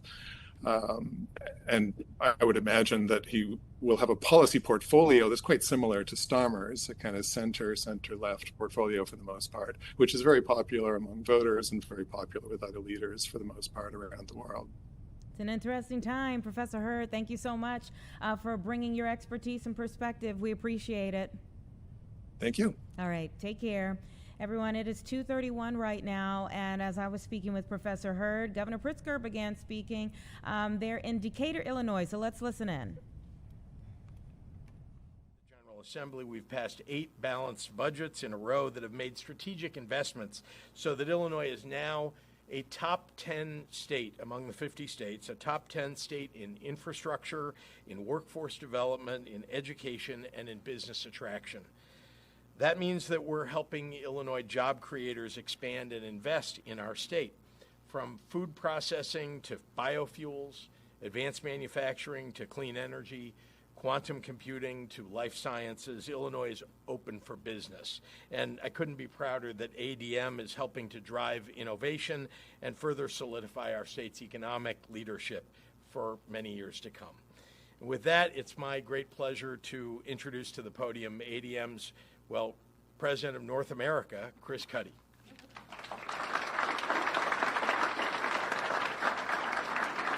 Thank you. I haven't seen this many people in the cafeteria since Thanksgiving when we gave free lunch. Okay. We got the tail end of Governor Pritzker's comments there at the ADM facility as a part of this modernization announcement that's happening there. Again, this is in Decatur, Illinois. If we get an opportunity to hear some maybe question and answer, we'll try to get back there. But let's go ahead and take a 2-minute break, everyone, before we get to our next guest and this conversation about Illinois High School Sports Association's decision for a shot clock change for the upcoming season.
We're back at 2:35 right now, and yes, we are in the midst of summer vacation for kids throughout the state, but there are big decisions that are happening to set the course for this upcoming school year. I know they don't even want to think about the school year, but there are lots of things that need to be considered right now, especially when it comes to high school sports and some big changes that are being considered here. I want to bring in boys basketball admin Chris Swartz, who is joining us as shot clock change is on the table. Thank you for your time. Yeah, not a problem. Thank you for having me. And yeah, that's a great introduction. I'm sure none of the kids in the state of Illinois even want to think about next school year starting. But yeah, there's certainly some changes coming for next season that are worth talking about. And so what would this change to the shot clock be? Well, currently we don't have a shot clock at all. And so this has been something that's kind of been within the workings of the IHSA since 2020, when they first sent out a survey in conjunction with the Illinois Basketball Coaches Association. And we were one of the states within the United States that did not have a shot clock. And we had sent that survey out just because there was a lot of chatter and just feedback about implementing the shot clock. And the survey came back both on the boys and girls side, close to 75% of the coaches in favor of the shot clock. And so our board around 2022 decided to have a kind of an experimental year where schools were allowed to implement the shot clock. And as we kind of gotten down the line closer to the full implementation of the 26-27 school year, it just started gaining momentum. And so this is actually going to be the first year that we have a shot clock at 35 seconds. And it's going to create a lot of different dynamics within the game of basketball in the state of Illinois, primarily when you get to the end of a period or at the end of the actual game itself. And there'll be a lot of strategy and things that coaches and players alike will have to adjust to and do differently when it comes to strategy. Yeah, I mean, when you all were looking at positives and negatives, let's go over the positives. What were some of the things that you felt like this would add to the game? Yeah, I think you would, if you would talk to basketball coaches around the state, and let me be clear, it's not, clear 100% in Sure. favor of the shot clock. And much like anything, it's hard to get 100% consensus, but a majority of coaches, I think, would agree that this will bring a certain element of excitement to the game. And like I alluded to earlier, primarily towards the end of basketball games where, teams that maybe have players that are able to efficiently handle the ball, are able to run the clock out. A lot of times, running the clock out 2, 3, 4 minutes at a time, which again is a good strategy when you don't have a shot clock and you're trying to maintain that lead. This is the biggest difference I think that you'll see with teams now from a strategy standpoint at the end of the game. You're going to see action. You're going to see pressure. And it's going to be different than what we've had, again, where teams are able to run out the clock without a shot clock. Now having that shot clock, they're going to be forced into action. And for those who weren't in favor, what were some of the things that they cited as being problematic? Yeah, and naturally, I come from a school leadership background as a principal, and so we understand those concerns, and a lot of those concerns had to do with the financial cost. The installing of the shot clock is not something that is obviously free. I mean, we're talking $4,000, $5,000, $6,000 to install the shot clocks, which is why our board felt it was necessary and important to have about a 3 to 4 year window where we had, explained and kind of, told teams that this was coming for the 26-27 school year to adjust budgets and to make sure that financially schools were able to implement the shot clock. A part of it, too, is that you have to find an extra worker to actually monitor and to run the shot clock itself. Schools in different parts of the state, where you have retired officials, a lot of schools will be utilizing retired officials to be that shot clock operator. But it is one more thing that athletic directors and athletic administrators have to do in terms of finding that table staff to make sure that you're running a basketball game in an efficient manner. Now, I mean, I see that Indiana rejected the shot and they cited the cost as a big factor, which you just mentioned. In terms of some of the folks who dissent, that is something that comes up to the table. So how are we making this work? Yeah, so, we have not had, a school that would contact us to say that they can't afford it. Certainly that was a challenge. And we certainly heard feedback on that, but a majority of schools have either implemented, installed, or this summer are going to install the shot clock. And again, I think that was the big priority for our board, to make sure that schools had a 3 to 4 year window to make sure that they were able to allocate funds to be able to install the shot clock. So while we certainly did hear from some schools on that decision to move forward with the shot clock and the financial implications, I think for a majority of schools, that 3 to 4 year window was helpful in terms of adjusting their budgets if they needed to make sure that they were able to install them correctly and in a time-efficient manner for this upcoming season. And I see that it'll be optional for some lower-level games, so people won't see it. It won't be across the board. That is correct. And a lot of Chicagoland area schools, last year was an optional year where a lot of schools already had them implemented, and so they've been practicing and they've been utilizing them in games already, which I think is a very positive move in the right direction for the full implementation year because they've had that practice. But you are correct. So schools have the option on whether or not they want to use these at the junior varsity or freshman level, and it kind of varies from conference to conference in different parts of the state on whether or not the lower levels would utilize the shot clock. But these are for only varsity contests that the shot clock will need to be used for the 26-27 school year. And is it binding now? I mean, this is a done deal, or they could still protest the decision? No, this is something that's been approved by our board, and actually with our recent board meeting, we've kind of approved language and policy for schools that maybe aren't going to have it installed. Like I said, we've heard from schools with questions on how it needs to be mounted, and schools have been great to work with our office and us advising and how the shot clocks need to be installed. And so we're very confident that schools are going to have these installed and they're going to be ready to go. And like I said, a majority of schools have either installed them or this summer have plans to. But this is something that's signed on and approved by our board and is happening for the 26-27 school year. And I asked that because I remember a week or two ago speaking with a high school coach for a girls flag football team. And he was bringing up some of the issues for girls flag football, that their season had been cut short, but they wanted to still push for some type of possible agreement before the season starts up, before the school year gets in session. So when you all make decisions before the school year starts, is it always like kind of, all right, we've made the decision, this is what we're going with, or is there still some wiggle room where things can be negotiated before season start up?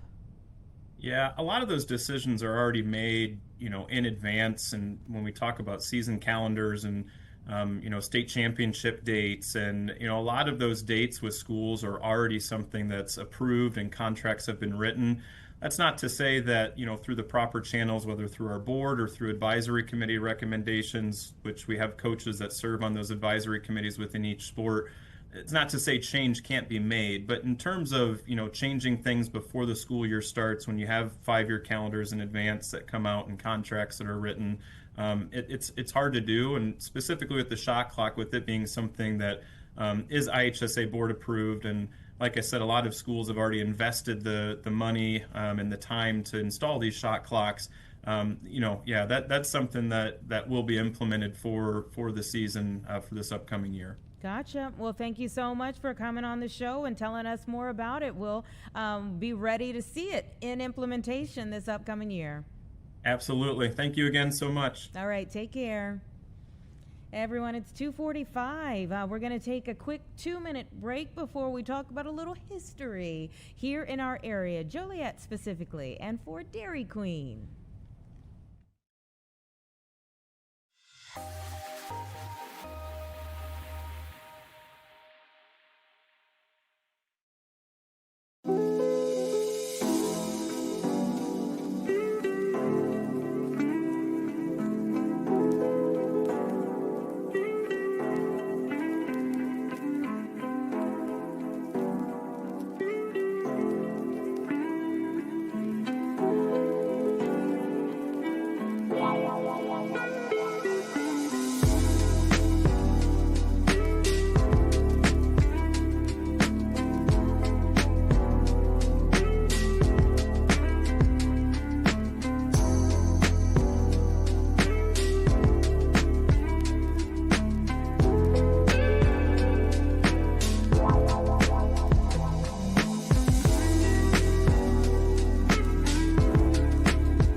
.47, and on June 22nd, 1940. So this day 86 years ago. The world's first Dairy Queen opened its doors in Joliet, and we have the Joliet Area Historical Museum CEO Greg Pierbolt, who is joining us now.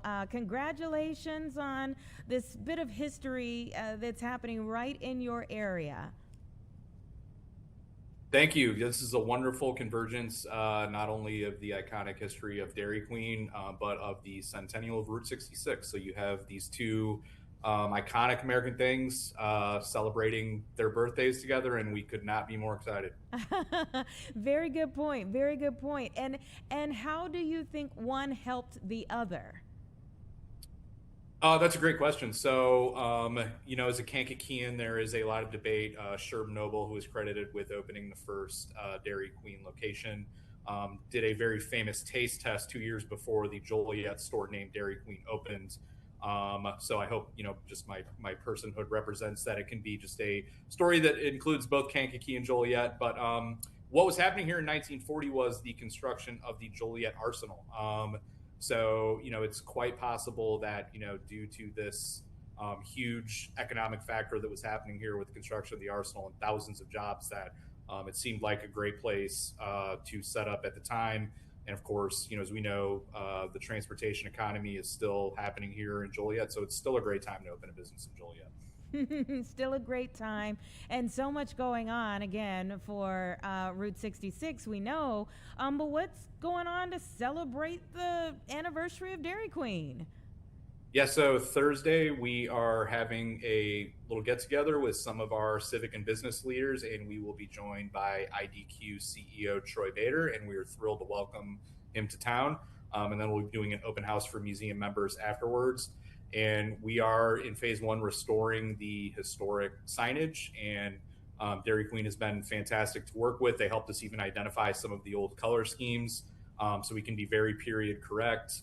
And from there, we are, kind of talking about what we do with the building. We'll be asking people that morning for some ideas on kind of what our next steps are. But we're excited to, as we're calling it, a selfie stop. And I know the term Instagrammable is a big one these days. So at least reactivate the building, welcome people to Joliet. We'll have some displays that you're able to see from the street.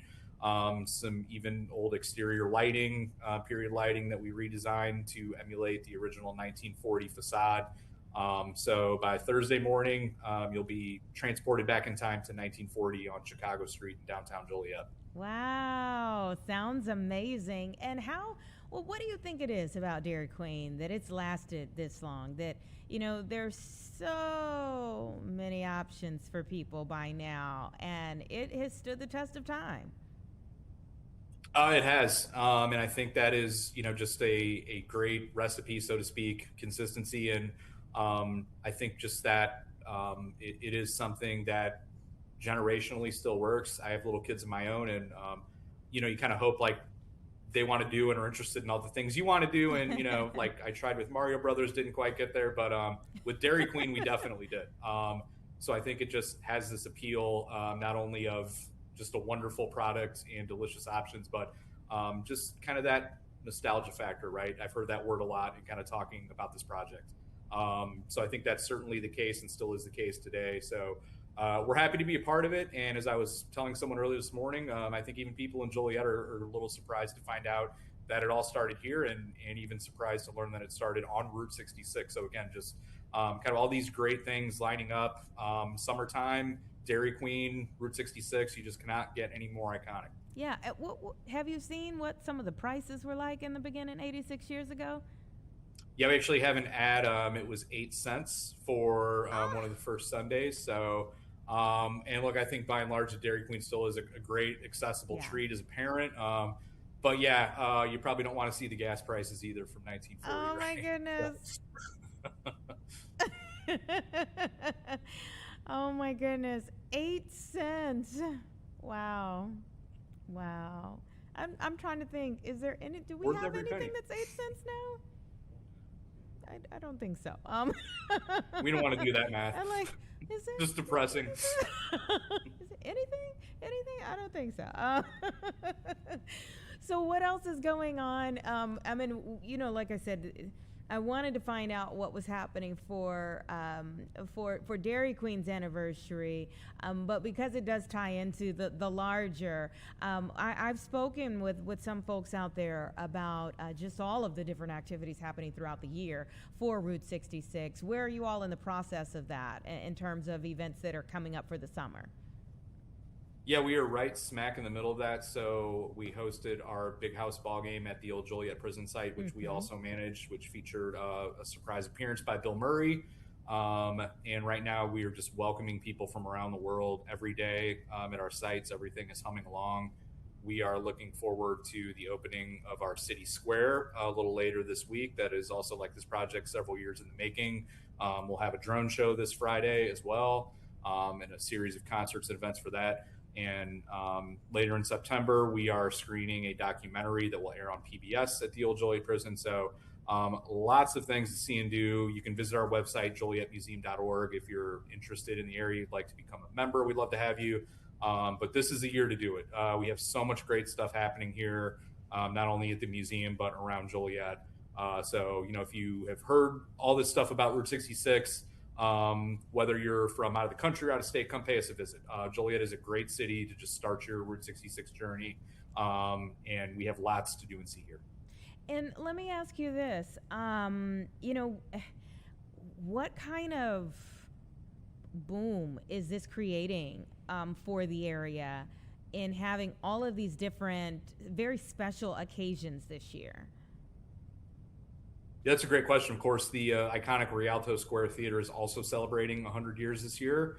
Our YMCA is celebrating 100 years. Wow. Joliet Junior College, America's first public junior college, is celebrating 125 years, and the list goes on. So, look, if you're the museum director in Joliet, you love that everyone's talking about history. 100 years with any institution or organization is just a great amount of time to kind of reflect on where you've been. And with so many entities that have 100 years, that's so much history in this community, right? So to have all these things that go back that far, again, if you're the museum director here, it's a really cool position, so much history to discuss. So yeah, certainly not just Route 66, but a lot of wonderful history that really reverberates, whether it's Dairy Queen or the community college system, just reverberates all over the country. Now, as exciting as it may sound, for the folks who live in Joliet or Kankakee, is this a little overwhelming having this many people want to visit all of a sudden?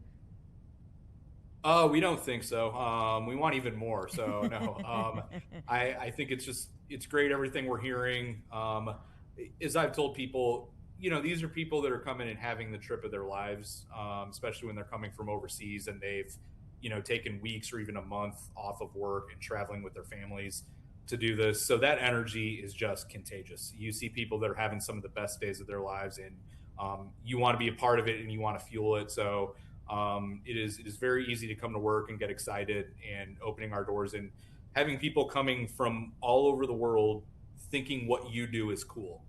That's a great way to I'm still drinking coffee, but that's the second best way to stay motivated, I think. So we've had just a great time, and we're having a great time for the rest of the year. Were there some, you mentioned people coming from all over the world. What are some of the places that stood out from you that people can't have come from? I'm thinking back to one of our Blues Brothers events a couple of years ago. There were 4 guys. They've come from different points in Western Europe, I believe the UK, Ireland. One was from Madagascar. Wow. So that was pretty cool. And I believe, I almost forgot, but it's coming back to me now. I believe the name is the Reunion Islands, which is a just small series of islands, I think in the Indian Ocean. I could be wrong about that, or Pacific, but from all over the world. It's just really, really cool to see, and fairly frequent that if you come and visit the museum on a day like today, where it's just a nice, warm, sunny day in the summertime, you'll meet groups from several different countries in the course of a day. If you sat here for a couple hours, you'd probably meet 3-4 different groups from as many different countries. And that's the rule and not the exception. I love it. I absolutely love it. I'm happy for you all that that you all are getting the much due attention, but also just the fact that it's bringing so many people together. I love things that do that these days. Thank you so much for your time. Thanks for having me. All right, you take care. Thank you.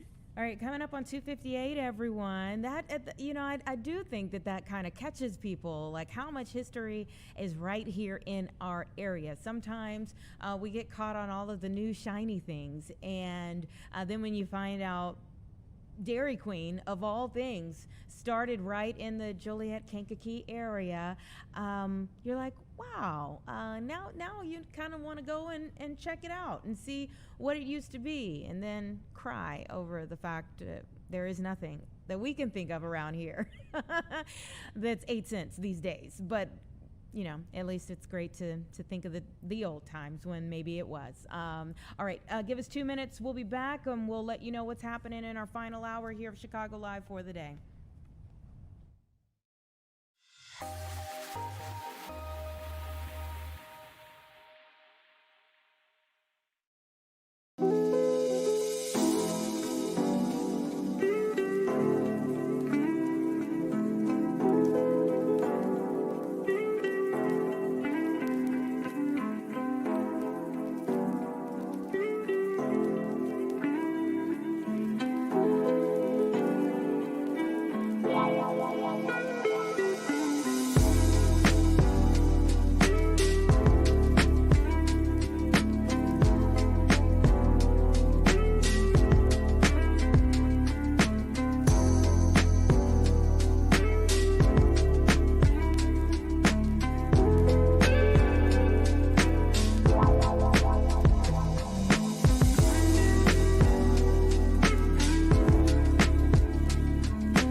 Welcome back, everyone, to our final hour here of Chicago Live for the day. Thanks so much for all of you who have been with us since 1 o'clock. We still have some great conversations to come here in this hour before we turn you over to the 4 o'clock news. But I'm going to let you know where we're going with things right after we listen into a bit of question and answer with Governor Pritzker, who was speaking as a part of a big announcement down in Decatur, now taking some questions from reporters. Environment, if you ask me. So I think that at a minimum, we should be watermarking any ad, whether it's online or on television, and it should say this is produced by AI or something like that, so people know this isn't real. I saw an ad in a race in Kentucky, Republican primary race, in which the actually winning candidate ran an ad about the losing candidate as if they were going into a hotel room. This was a conservative candidate going into a hotel room with two very progressive candidates. You may have seen that ad. And that never happened. And yet, if you're not paying really close attention or don't happen to know what the reality is, then it looks like that really did happen. And so those are the kinds of things. I mean, they're just out and out lies. And so at a minimum, a lot of politicians apparently, are prone to lying. At a minimum, they ought to be marked as this is just false information. And maybe it'll deter people from putting it up. Yeah, hi. Kevin, I'll obviously a very successful day here. There's a lot of talk here about the possibility of data centers coming here. What's your view on those? I think you know that I've been pushing and did push, in fact, to have some regulations put in place so that I think on several fronts we would demand that data center operators pay for their own power, making sure that they're either bringing power with them or they're paying rates that would make sure that no one in the area is paying a higher rate than they would otherwise. So that's on electricity.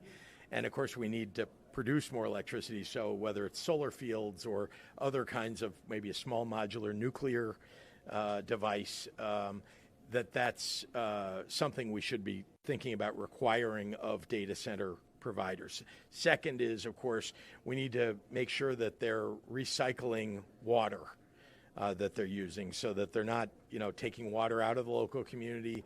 I think our state is well known to be one that has fresh water more than almost any other state. We have about 20% of the world's fresh water that's either on the shores of the state or in the rivers or underneath in aquifers. We also are 80% of the U.S.'s fresh water. We need to guard that, and we need to make sure that people who are paying their utility bills aren't paying for the utilities that are being used by those data centers. And then lastly, I think people in the local community should have more say about the siting of where those data centers go, because unless they're incredibly well built, they produce a lot of noise. They're unsightly sometimes, and so we just want to make sure that we're dealing with all that. That was not something that some years ago, when Illinois was not a destination, that we had to worry about very much, because we just didn't have enough data centers to mean that was going to be a problem. Now, as you're seeing with AI data centers and others, and the fact that we're in a PJM and MISO territories where other states are using our electricity, we've got to make sure that we're kind of battening down the hatches and protecting our consumers and our residents. Local moratoriums, is that the way to go? Would you be against that? I'm not opposed to local governments deciding that that's what they want to do, that if local residents decide we don't want any, that's okay. I think there are, trade-offs. But I'm saying if we had regulations that actually protected the local community, I think you'd probably have fewer people saying that they don't want it, and some saying like, hey, they're paying a whole lot of property taxes to reduce our property taxes in a local area. But I think it's up to a local community to decide that. Thank you, Jim. Yes, sir. An injunction blocking a kids' online safety bill in Ohio was just lifted last week. Do you plan to sign the one passed by the General Assembly soon? And do you have any concerns about freedom of speech, censorship, or anything like that? I'm always concerned to protect people's freedom of speech. So let's just say that, no question about it. I don't see that problem with our Children's Social Media Safety Act. I proposed that Social Media Safety Act, and so I intend to sign it. Yeah. Yes, ma'am. Governor, do you have a response to President Trump's tweet that he can make Chicago safe in 1 month and one of the safest cities in a year? Okay, let's start with, this is the president that thought that he could hire an unqualified company to paint the reflecting pool, and then thought that it would just be free of algae, and yet days later it turned into an algae sea. And this is the same president that did not know that the Strait of Hormuz could be closed, shuttered essentially by Iran if he went to war with Iran. I don't think that we should be listening to this president about promises that he makes or that he has any idea how to protect us in the state of Illinois. I am deeply concerned to make sure that we're keeping the people of Illinois safe. We've had some terrible tragedies that have occurred. It's why I have asked for help from the FBI, the DEA, the ATF, because going after guns and drugs and gangs is something that concerns me, just like it does local residents who are affected by those factors. So I wish that he would stop, tweeting, or I guess truth socialing, and instead actually help us with the things that we really need. Going back to the data center question, you've paused the processing new credits beginning July 1st. Can you walk me through a little bit of the authority that you have as governor to do that, since it's a tax credit from the legislature, and labor unions have been frustrated by that decision as well. Can you respond to some of those? Yeah, what I can say is that we're going to address the issue, I hope, in the veto session. We have the authority to decide what process we're going to use in order to go through those tax credits. And remember, this is not a moratorium on data centers. What it is a pause. We're asking that data centers need to pay up. We're not going to subsidize them to do what they want to do. They need to pay up if they want to come to the state, and then we need to pass a law that makes sure that they bring power and recycle water and the things that we talked about a little bit earlier. One time for one more question, guys. Anybody else? Yeah, I just want to circle back to the question about storm damage.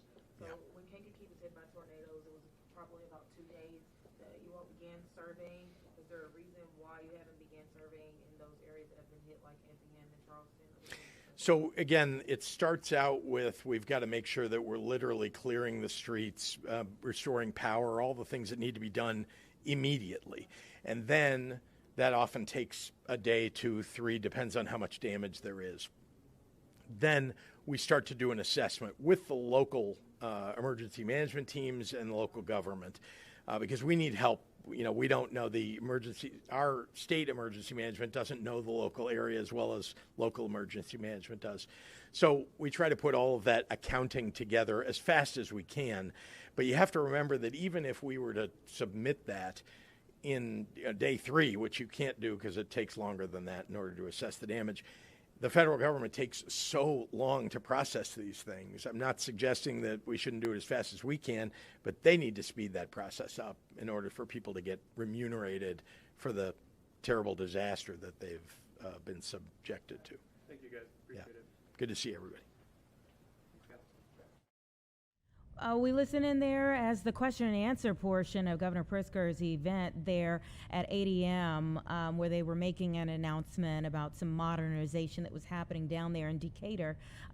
Started to go into many different things. Tornado recovery was the first and final thing that we listened into there after the southern portion of our state, Jefferson County to be more specific, had quite the outbreak last night of deadly tornadoes that came through the area. 2 people killed, 5 others hurt, several homes that were damaged or destroyed in that area. So he kind of walked through the process for recovery in terms of what the state can do and a call for a change really to how the federal process works to get more dollars flowing into a local area as well. He talked about the Social Media Safety Act and the balance of free speech there, but he does anticipate signing that into law. He talked about AI in political ads, and he said that he believes that there should be a watermark to say so that people know what they're seeing on the screen. If it is AI, just put it there so that people know that this didn't actually happen in real life as we're seeing AI become so realistic. A couple of things that I think will be talked about quite a bit in terms of his comments there, that being his comments on data centers and also on the weekend violence that happened here in the city of Chicago. From the standpoint of data centers, he said that there needs to be more regulation for sure for data centers, that this right now, this moment that we're in here in the state, he said it's not a moratorium, but he does not want to subsidize data centers, but it's like battening down the hatches to protect residents in our state as there are more and more requests for data centers to come to our state, that in his opinion, the state needs to demand that they pay for their own power. That's been a really big issue in throughout the country as data centers have been going to different places. These, the power bills for people in those areas going up. Also, he says that they need to be responsible for recycling water. That's been another issue that's come up from many people who have been against data centers, and that local residents need to have more say because there are issues of noise in some areas and unsightliness in some areas as well. Obviously, no 2 data centers are built the same, but these are some general complaints that come up, frequent complaints that come up in many areas where they are. But he says it's not something that, that a lot of people go back to the fact that Governor Pritzker was a proponent of data centers many years ago. He's saying this is not something, what's being brought up now, these aren't things that you could have anticipated many years ago, but these are things that needed to make a pause now in order to address moving forward. So those were his kind of thoughts, his comments surrounding data centers.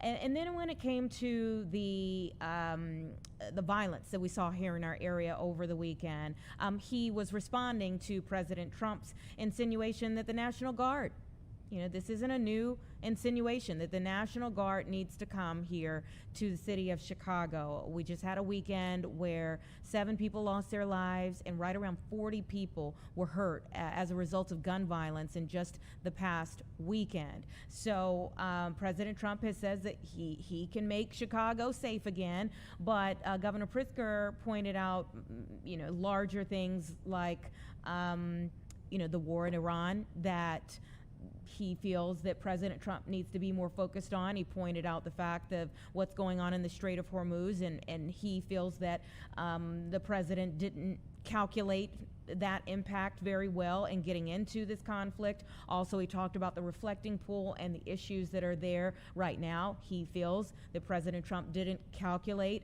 how things would be done with the pool in order to do it right. And so he's saying, Governor Pritzker is saying, don't listen to the president, that he doesn't know the dynamics of what's going on here in Chicago, but that he, Governor Pritzker, is terribly impacted and feels for what is happening here in the city, and that's why he has contacted the ATF, the DEA, the FBI, and he believes that is a way of attacking what we have seen here in our area. So those are just a few of the things: tornado recovery, violence in the city, Social Media Safety Act, the AI and ads, and data centers that he addressed in the question and answer portion before they cut it off.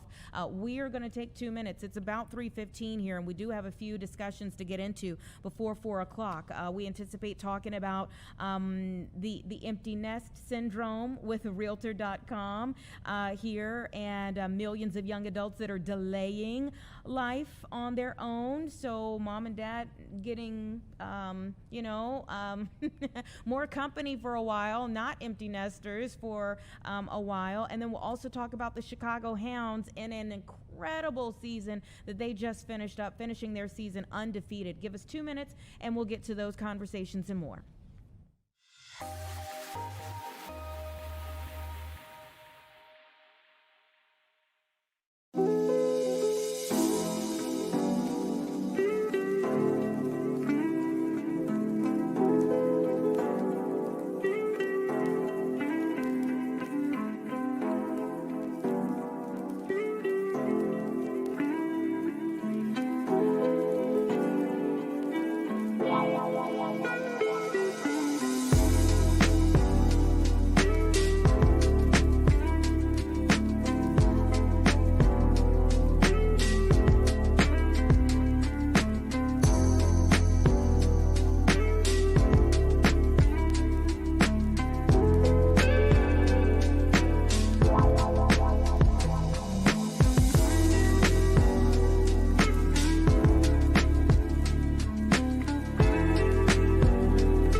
Okay, 3:17 right now.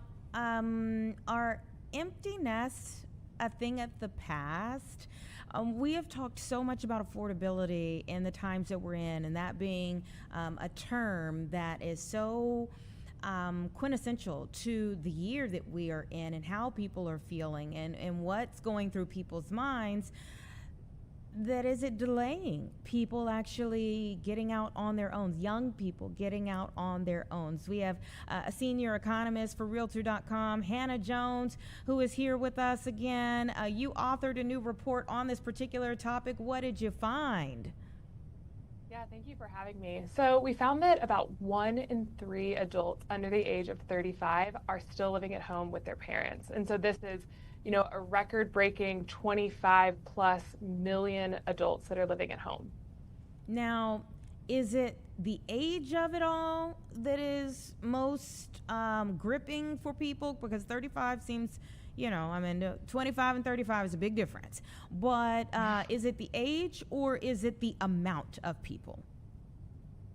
So both are very impressive, and we do see that, if you split it up into different age groups, of course you see in that 18 to 24 group, more like 1 in 2 are living at home, all the way to, that 30 to 35 group, it's closer to 1 in 10. And so you do see that, fewer adults live at home the older you are, but still the share of adults that are living at home is higher than it was in the early 2000s and higher than it was pre-pandemic as well. Yeah, I just know there's some parents out there that heard 35 and they're like, oh no, you gotta, oh no.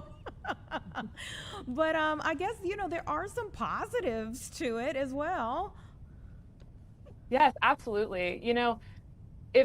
If adults are choosing to live at home because it's really their only option, then that means that, there could be some financial struggles going on there. But what we see is that by and large, these adults who are living at home are employed. And so to us, that means that maybe this is more of a financial strategy. Maybe it's that, I can live at home, I can work remotely, I can, save up money now so that I can buy a home earlier, or I can get into the rental market earlier or in a better situation than I would if I were, scratching things together, at a younger age to live on my own. Mm-hmm. Yeah, and I mean, if you're able to help your child in this way, I can see where it would also, be something that a lot of parents would say, I mean, if I can help them get on their feet, why not? Yes, absolutely. Parents often help their kids with something like a down payment. And if maybe that's not possible, or even if it is, being able to provide a place for them to live, to go ahead and save more money when they're in that early part of their career and they're not making a ton of money and it's really hard to save, enabling them to do that can be a really strong step towards their future, towards their eventual homeownership and, all of the wealth that homeownership does eventually build. But I would assume also that this is pushing back lots of other statistics as well in terms of the average age that people are buying their first home. Yes, absolutely. We saw in 2025, according to the National Association of Realtors, the first-time home buying age moved all the way up to 40 years old. And so that's the oldest in history. It's about 10 years older than, it was 20 years ago, or even really, the typical age that first-time home buyers bought, hovered around 30 for much of the last, 40, 50 years. And so we are seeing that this age is moving higher as we see that housing costs are much higher, mortgage rates are higher, home prices are higher. All of these things have moved into a really unaffordable direction. But, these new strategies of maybe living at home or co-residence or multi-generational housing, these can be really good strategies to enable homeownership younger or enable, saving so that these young adults can eventually get on that homeownership ladder. And are people indeed saving so that they have a larger down payment? I mean, because it's one thing to say in theory, like, oh, come live at home, save up that money so that you really get a good start in life. And then there's another thing where it's like you're living at home, maybe you're not, now you're in a more comfortable setting. Maybe you're kind of skimping on the saving because you're just like, well, I don't have to pay for this and I don't have to pay for that. Like, I could do a little bit more here or there, but not putting that pot together for a specific thing like a home, a specific purchase like a home? Yeah, so while we don't know the details of exactly how the financials of these adults that are living at home work out, what we do know is that by and large, they are employed. This is not, a situation I think a lot of us imagine, you're unemployed and you're living at home with your parents. That's not the situation for most of these adults. Like 70% are employed, and that's really stable over time. And you also see that a really high share do have college degrees. And so those kind of hint that maybe these may be slightly higher earning adults, and they may be saving for the future. The way that we'll really see this play out is if we see in the coming years that first time home buying age does start to come down, then that would suggest that maybe some of these strategies that we know young adults are willing to pursue, maybe some of these strategies are really working and moving the needle on home ownership. Yeah, I would just wonder, in the years to come, or in the very near future, if there would be some data about, like, are people putting young people, or, what if this goes up to 35? If that 35 to 45 group is actually putting down larger, down payments on homes, because there is that tendency to, like, okay, well, you save some money, go buy a car.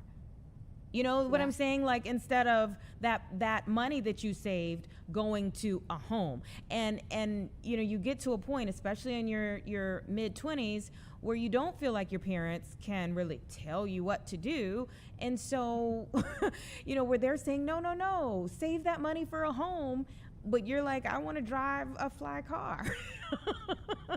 Absolutely. And of course, as housing economists, we do stand firm that buying a home and putting your money towards, paying yourself in terms of equity is a really great thing to do. And definitely putting down as much of a down payment as you can. It limits how much you're having to pay each month in terms of a mortgage if you're taking out a smaller loan.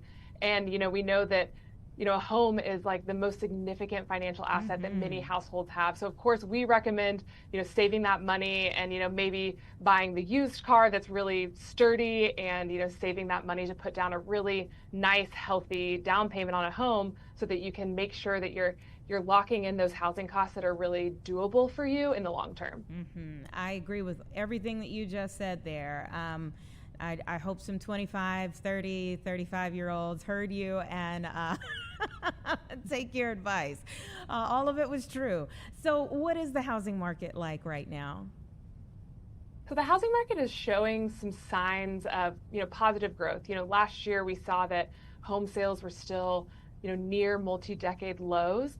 But this spring, we're seeing a little bit of energy. We're seeing that pending home sales are a bit higher. Existing home sales are a bit higher. Mortgage rates are lower than they've been, even with their recent growth. They're lower than they've been in the past few springs, which means that, with more homes on the market and lower mortgage rates and home prices that are actually falling, there's some more opportunities for buyers. Is it an easy market? I wouldn't say that. But I would say it's easier than it's been in a few years, and there are definitely opportunities, especially in markets that have a lot of inventory. There are definitely some opportunities for first-time home buyers or for repeat buyers to go ahead and take that leap and make that move-up purchase when they've been feeling really stuck, for the last 4 or 5 years as the housing market has been only getting more and more challenging. And maybe on a final note here, let's just talk about if someone is living at home and they are doing, their yeoman's job at saving for a home, what are the steps that they need to take in order to make a smart first purchase? Yeah, so I would, look at not just how much the home costs, but how much that translates to, when you include taxes and you include insurance, how much does that mean in terms of a monthly payment, and how does that compare to what your salary is? We recommend a 30% rule of thumb. Don't spend more than 30% of your gross income on housing. And so you can kind of do that math and play with the numbers and see, okay, how low would the home price have to be for me to afford this, or how low would mortgage rates have to go for me to afford this, or what combination of all of these dynamics can I work out? And then once you figure all that math out, is there a home at that price point that suits your needs? And if all of those things start to line up, then it can be a good time to get into the housing market. But, we would never recommend getting out over your skis and, buying a home that you can't afford long term. That's not the right plan. Continue to save money if that's your situation until you find one that is, financially doable for you and also, an attractive prospect in terms of it's a home that you want to live in. Yeah, great advice. And we always appreciate having you here on the show. I think a lot of times, that the price that's, that people first see, especially if they're in it for the first time, they think that that's all you have to consider. And there's so much more that you need to consider when it comes to buying your first home. Even where you buy, in terms of like if you're going to sell it again. It took me 9 months to sell my first home. And it was a lot of learning lessons in that process. Everyone learns when buying their first home and when selling their first home, of course, and so, you're in good company. Yeah. Lots of learning lessons. You live and you learn, okay? So thank you so much. Really appreciate your time. Yeah, thank you so much for having me. Okay, take care. 3:28. That was a long 9 months for sure. Let's take 2 minutes, and then we're going to bring in our very own. I think JD is here today, so we can talk a little bit about. Yep, there's the ding at the door. We can talk about this weather outside as we look at the waves kind of crashing there along Lake Michigan. Looks like there's a little wind. We'll talk about the temperatures and what you can expect coming up after this quick break.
Welcome back. 3:31, everyone. And JD Rudd is in the house. Hello. Happy Monday, sir. Happy Monday, Anita. How you doing? I'm doing all right. Starting off a brand new week, and it's beautiful outside. My kind of weather. This is a 180 from where we were yesterday, right? Man, yesterday, happy belated Father's Thank you. Day. Appreciate that. I kind of felt a little bad for the dads.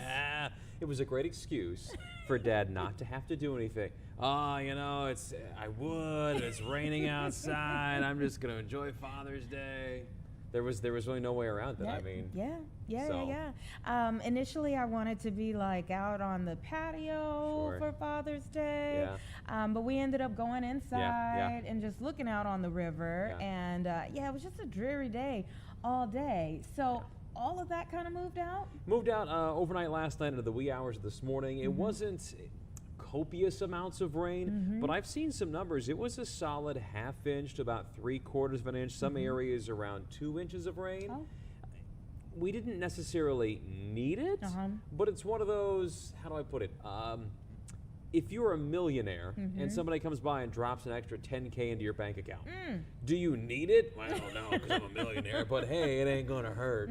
So we were kind of doing okay with all the rainfall we've seen. We weren't hurting. I mean, so it's gonna help in the long run, but always there can be too much of a good thing. So we didn't need a whole lot more rain. But now that that's out of here, we're good for a couple of days. We'll take it. Before we move into what is to come, downstate, Southern Illinois. They have been a target. My to say the goodness. least. Yeah.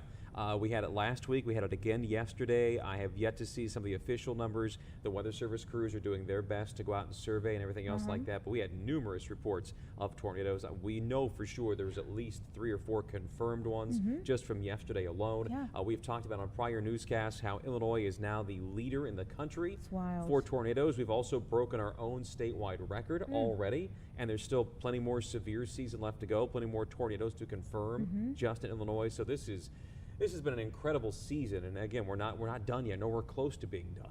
Yeah. I mean, the last thing I saw was that 2 people died. Yeah, I believe, in the storms last night downstate, and just looking at some of the videos, it's just like wow.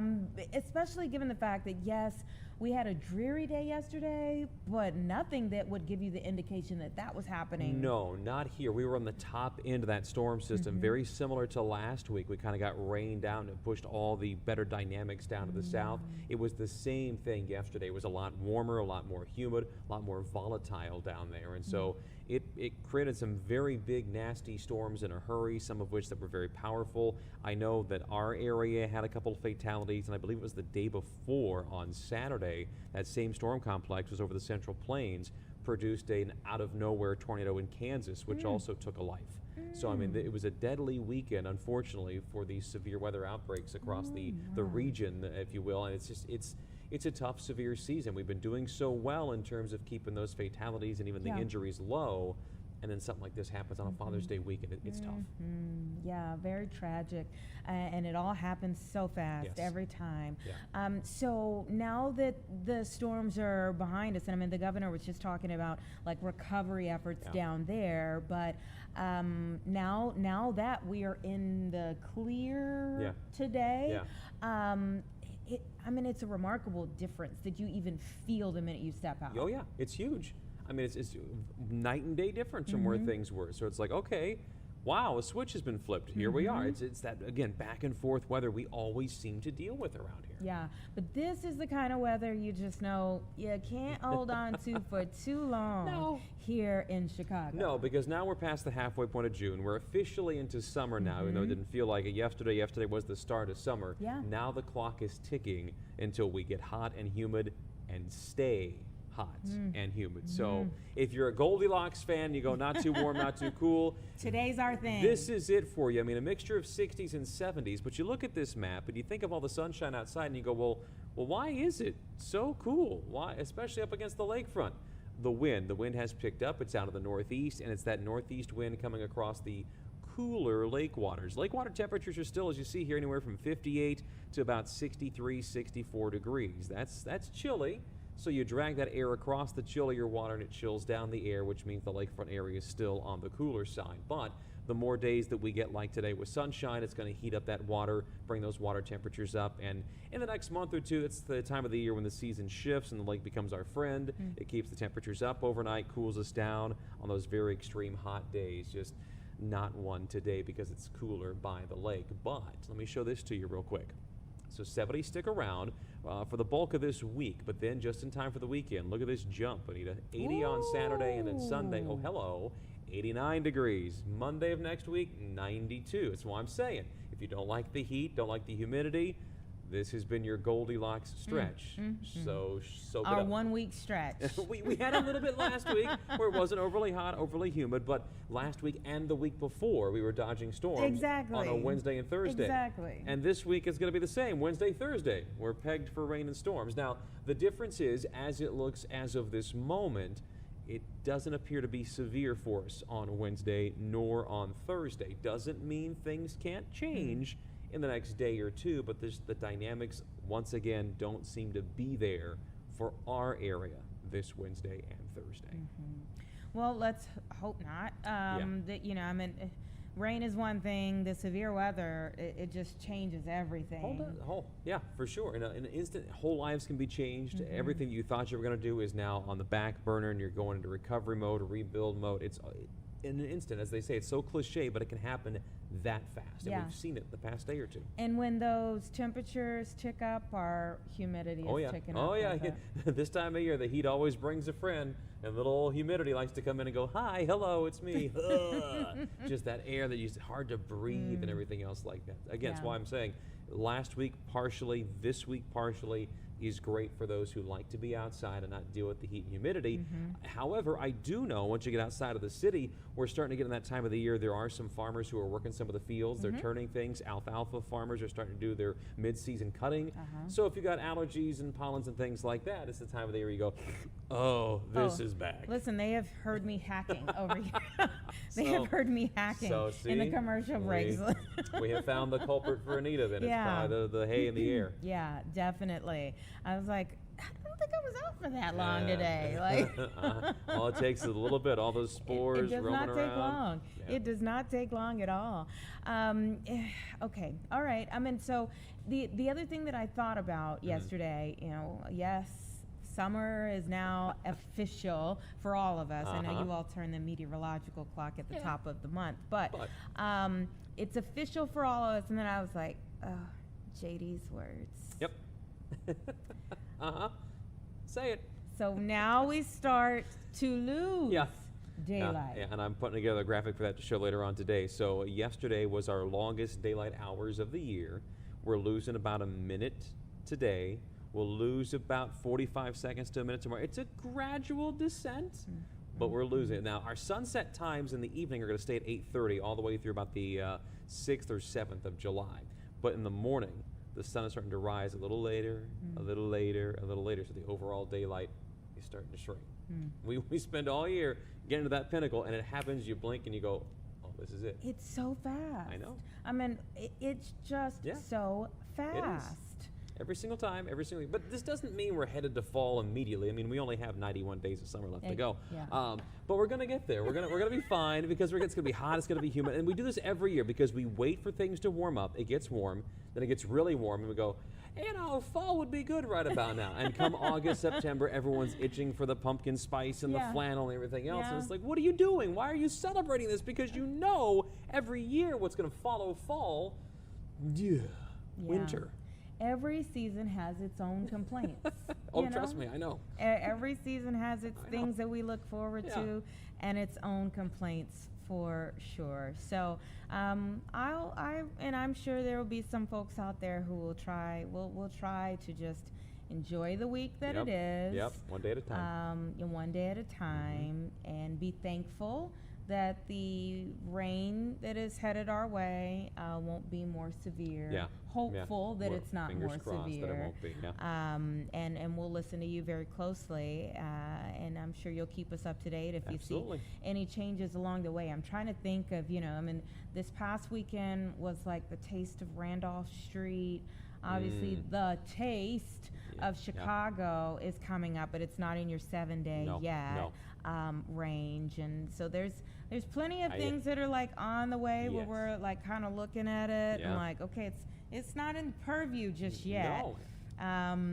Before too long, once we get more into the month of July, obviously July 4th is huge, but then we start getting into the county fair season and things like that as people start thinking about those kind of deals. So there is a long ways left to go. I know when you kind of broad brush and go, oh, you know, we're already starting that descent into less daylight hours. And plenty of stuff to do in July. There's so much happening in July. And then August is going to be jam-packed. And then, it'll be back to school season. And then it'll be Labor Day. And then up. I know. We're going to get there.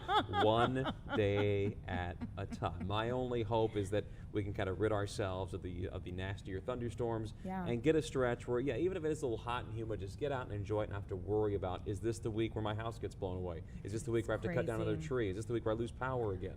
Power. That's been huge. That has been huge. I mean, the crews, hats off to you, have been doing a wonderful job in terms of restoring power, clearing trees, getting lights, like Yeah. street lights Yes. back on as Yeah. well in many areas over the last just 2 weeks. Yeah. They have had their hands Yeah. full with Mhm. repeated, Yes. very, very strong Yeah. storms. Not just like once or twice and you're done. This has been over and over, and this stuff doesn't come back like that. There's Yeah. a lot of work to do. Yeah, yeah. So we'll take it one day at a time Exactly. and be hopeful for good things to come. Thank you so much for coming up. Thank you. We appreciate it. We'll see JD downstairs for the 4 o'clock news, everyone. And give us 2 minutes, and we'll be back with our final conversation here for Monday on Chicago Live.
All right, welcome back, everyone. 3:45, which means it's time for our final conversation here on Chicago Live for the day. And yes, many of us have been enthralled by World Cup action that's going on. In fact, I just saw that Lionel Messi set a record today in the match that ended just a short time ago. But rugby deserves our love too. And in fact, do you know how hard it is to finish any sporting season undefeated?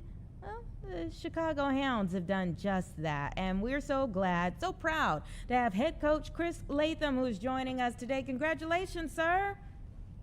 Thanks for having me. Yes, it was a good win from the boys, and yeah, obviously very happy to get the win. Tell me a little bit about the season that was. Yeah, well, it's obviously a little bit of a shorter season with the reduced number of teams in the competition, but because of that, it certainly made the player density of spread within the teams a lot stronger. So the competition, I think, was probably this year was definitely the strongest that we've had, and to do it in the fashion that we did and go 12-0, and not only do that but get maximum points out of every match. And so I guess for those that don't know, if you score more than 4 tries a game, you get a bonus point. So to do that in every match and get a maximum of 60 points from 60 is it's an amazing feat from the boys. And I think the last team to go on, last pro team I guess in America to do that was back in 1972. I think it was the Miami Dolphins that did it. So big achievement. And it's you all's first ever championship. What do you think it was about this particular team? I think right from the start, we knew we had a squad. The biggest thing was, coming in with a squad that was deep enough that if we got injuries or, we were able to rotate guys throughout the season so we could stay fresh into the back end of the season, was a big thing. And, we recruited very well because of that. And, definitely, I think the biggest thing for us was having a squad that was deep enough that we could exchange guys in and out and not dip in form. And you all are just 4 years into this. So, I mean, does it give you a boost going forward? What does it change fundamentally for the organization having this type of success so early on? Yeah, it certainly lies a good foundation for where we can go now. We know we've got a very good squad. It's always inevitable. You're going to lose players here and there to other teams, or they go off to some other country and pick up contracts. But it certainly does lay a fantastic foundation for us now to be able to build and keep building. And our biggest challenge now is to build consistency. And as a team and as an organisation, that's something that we're going to pride ourselves on and drive forward to do. Tell me about the championship game. I mean, was it clear that you all were going to win from early on, or how did it play out? No, I guess that's the beauty of rugby is anyone can win on any given day. And given the conditions yesterday in Chicago, we certainly got the Chicago experience. I'd say it was with the wet, the cold, and the wind. When we've had 80 plus days, and I think it was down to 30 odd or 40 odd yesterday. So we had the full Chicago experience yesterday with the weather, and that can always play a part. But credit to the boys on the pitch, they adjusted well, and we were able to get a very good win. So the celebration, what was that like? You say as if it's finished. The boys are still going. I love it. They will go to today, tomorrow, and probably for another couple of days. But no, it's been fantastic. And again, that's the beauty of our sport. It's inclusive. It's all body shapes, sizes can be in the game, but more importantly, it's about inclusion and camaraderie. And, when we certainly train hard, we hit hard on the field, we play hard, but then, to be able to finish the game and get off the field and still be mates and still celebrate. So, that's the beauty of our sport. What do you think, people don't understand about rugby? Yeah, I guess there's a few things. The speed of play is massive. We don't have the stop-start like you would in the NFL. So the ball's always on the move, and everything about our sport is a competition for ball, for space, for driving down the field. And whether it's a line out where we throw it in and you've got to throw guys up to compete to get it, or a scrum where you feed the ball with guys pushing, or it's just in general play where you get tackled and the ball's still live and you can compete on the ground for the ball. That is the beauty of our game, that every aspect of the game is a competitive element. And, the kick goes up and it's still a jump and a fight to catch that ball. And I think most importantly is we don't wear pads. We're hitting each other skin on skin, bone on bone. And that's the exciting part that I love about the game is just how competitive it is across the park. How hard is it then to keep healthy with no pads and that kind of activity? Again, it's having good staff. It's having a good strength and conditioner that can get the body physically right, and then it's having a great medical team that can fix them when they're broken. And you just got to go in that vicious cycle of being injured to being better, to being injured to being better, and that's a week in, week out prospect of being a rugby player. But and when I say injured, it's not as if you're injured and it's impacting on your health or anything. It's just about being sore, bruised, or slight breaks here and there. But it's just about having good staff and monitoring players throughout the season and throughout the week with their loads and how they train. Wow. Wow. And in moments like this, do you feel like the popularity of rugby is growing? And I think that we're in that the moment where even more people are learning about football because of the World Cup going on here in the country. But like, do you feel like the sport of rugby is growing? Yeah, definitely. If you would have told me when I was coaching Utah, I think it was about 5-6 years ago, and no one would ever speak about rugby or hear about rugby, where I'm walking back from the coffee shop this morning with my wife, and a guy yells out from across the road, "Well done, coach. I was at the game. That was an excellent game. Congratulations on the win." So, and then, obviously walking down the riverfront here in Chicago, and there's people walking past with their Chicago jerseys on. So the popularity is growing. The word about the game is certainly getting out there, but most importantly, participation numbers at a junior level and at a club level are increasingly growing by the thousands. So, it's an encouraging sight for rugby in America. Yeah, and that's interesting because I think that so many parents these days have apprehension with like American football and some of the injuries that come with it. And what age should your child start in it, and thinking about maybe some of the other sports that they could be involved in either before or instead of. And would you say that has also kind of added to the rugby ranks?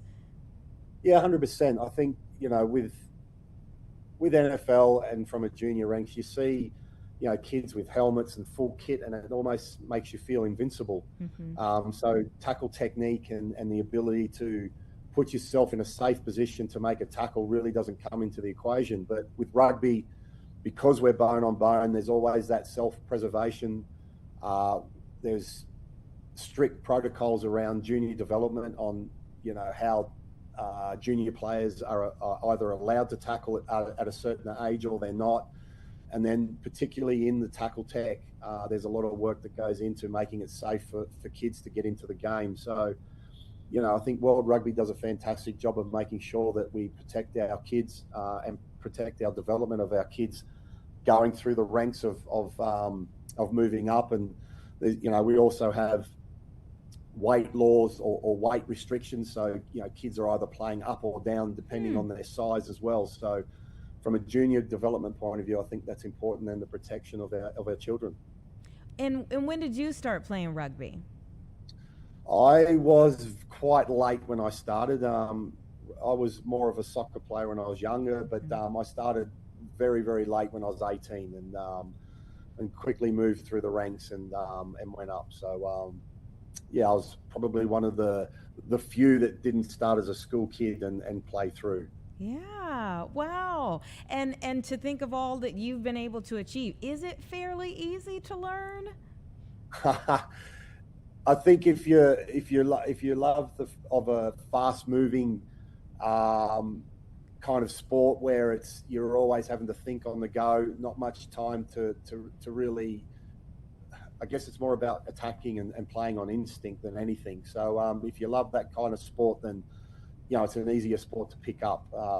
And if you love something that's always on the move, then rugby is a sport that I'd suggest you give a go. Wow. This is pretty interesting to me. And again, we're super proud of you all. Congratulations yet again. I hope that the celebration goes on for quite some time, and that you all can continue to build and really be a dynasty. Yeah, and a big shout out to the Chicago Hounds supporters for getting out yesterday. Like I said, the conditions weren't all that great for a spectator, but to have, I think it was about 4,500 out watching the game in those elements is a testament to how loyal our supporters are and how good our great game can be when you get out and watch the games. Go Chicago Hounds! Thank you, Coach. We appreciate it. Tell everyone we said congratulations. Will do, and thanks for having me on. Appreciate it. All right, take care. Look forward to having you back. Thank you. All right, everyone. 3:56. Give us 2 minutes. We'll be back to close out the show.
right, everyone. Thanks so much for being here with us, starting off a brand new week here on Chicago Live. We certainly hope that we'll see you back here tomorrow, yet again, from 1 to 4 p.m. We're going to turn you over to the 4 o'clock news and see you tomorrow at 1.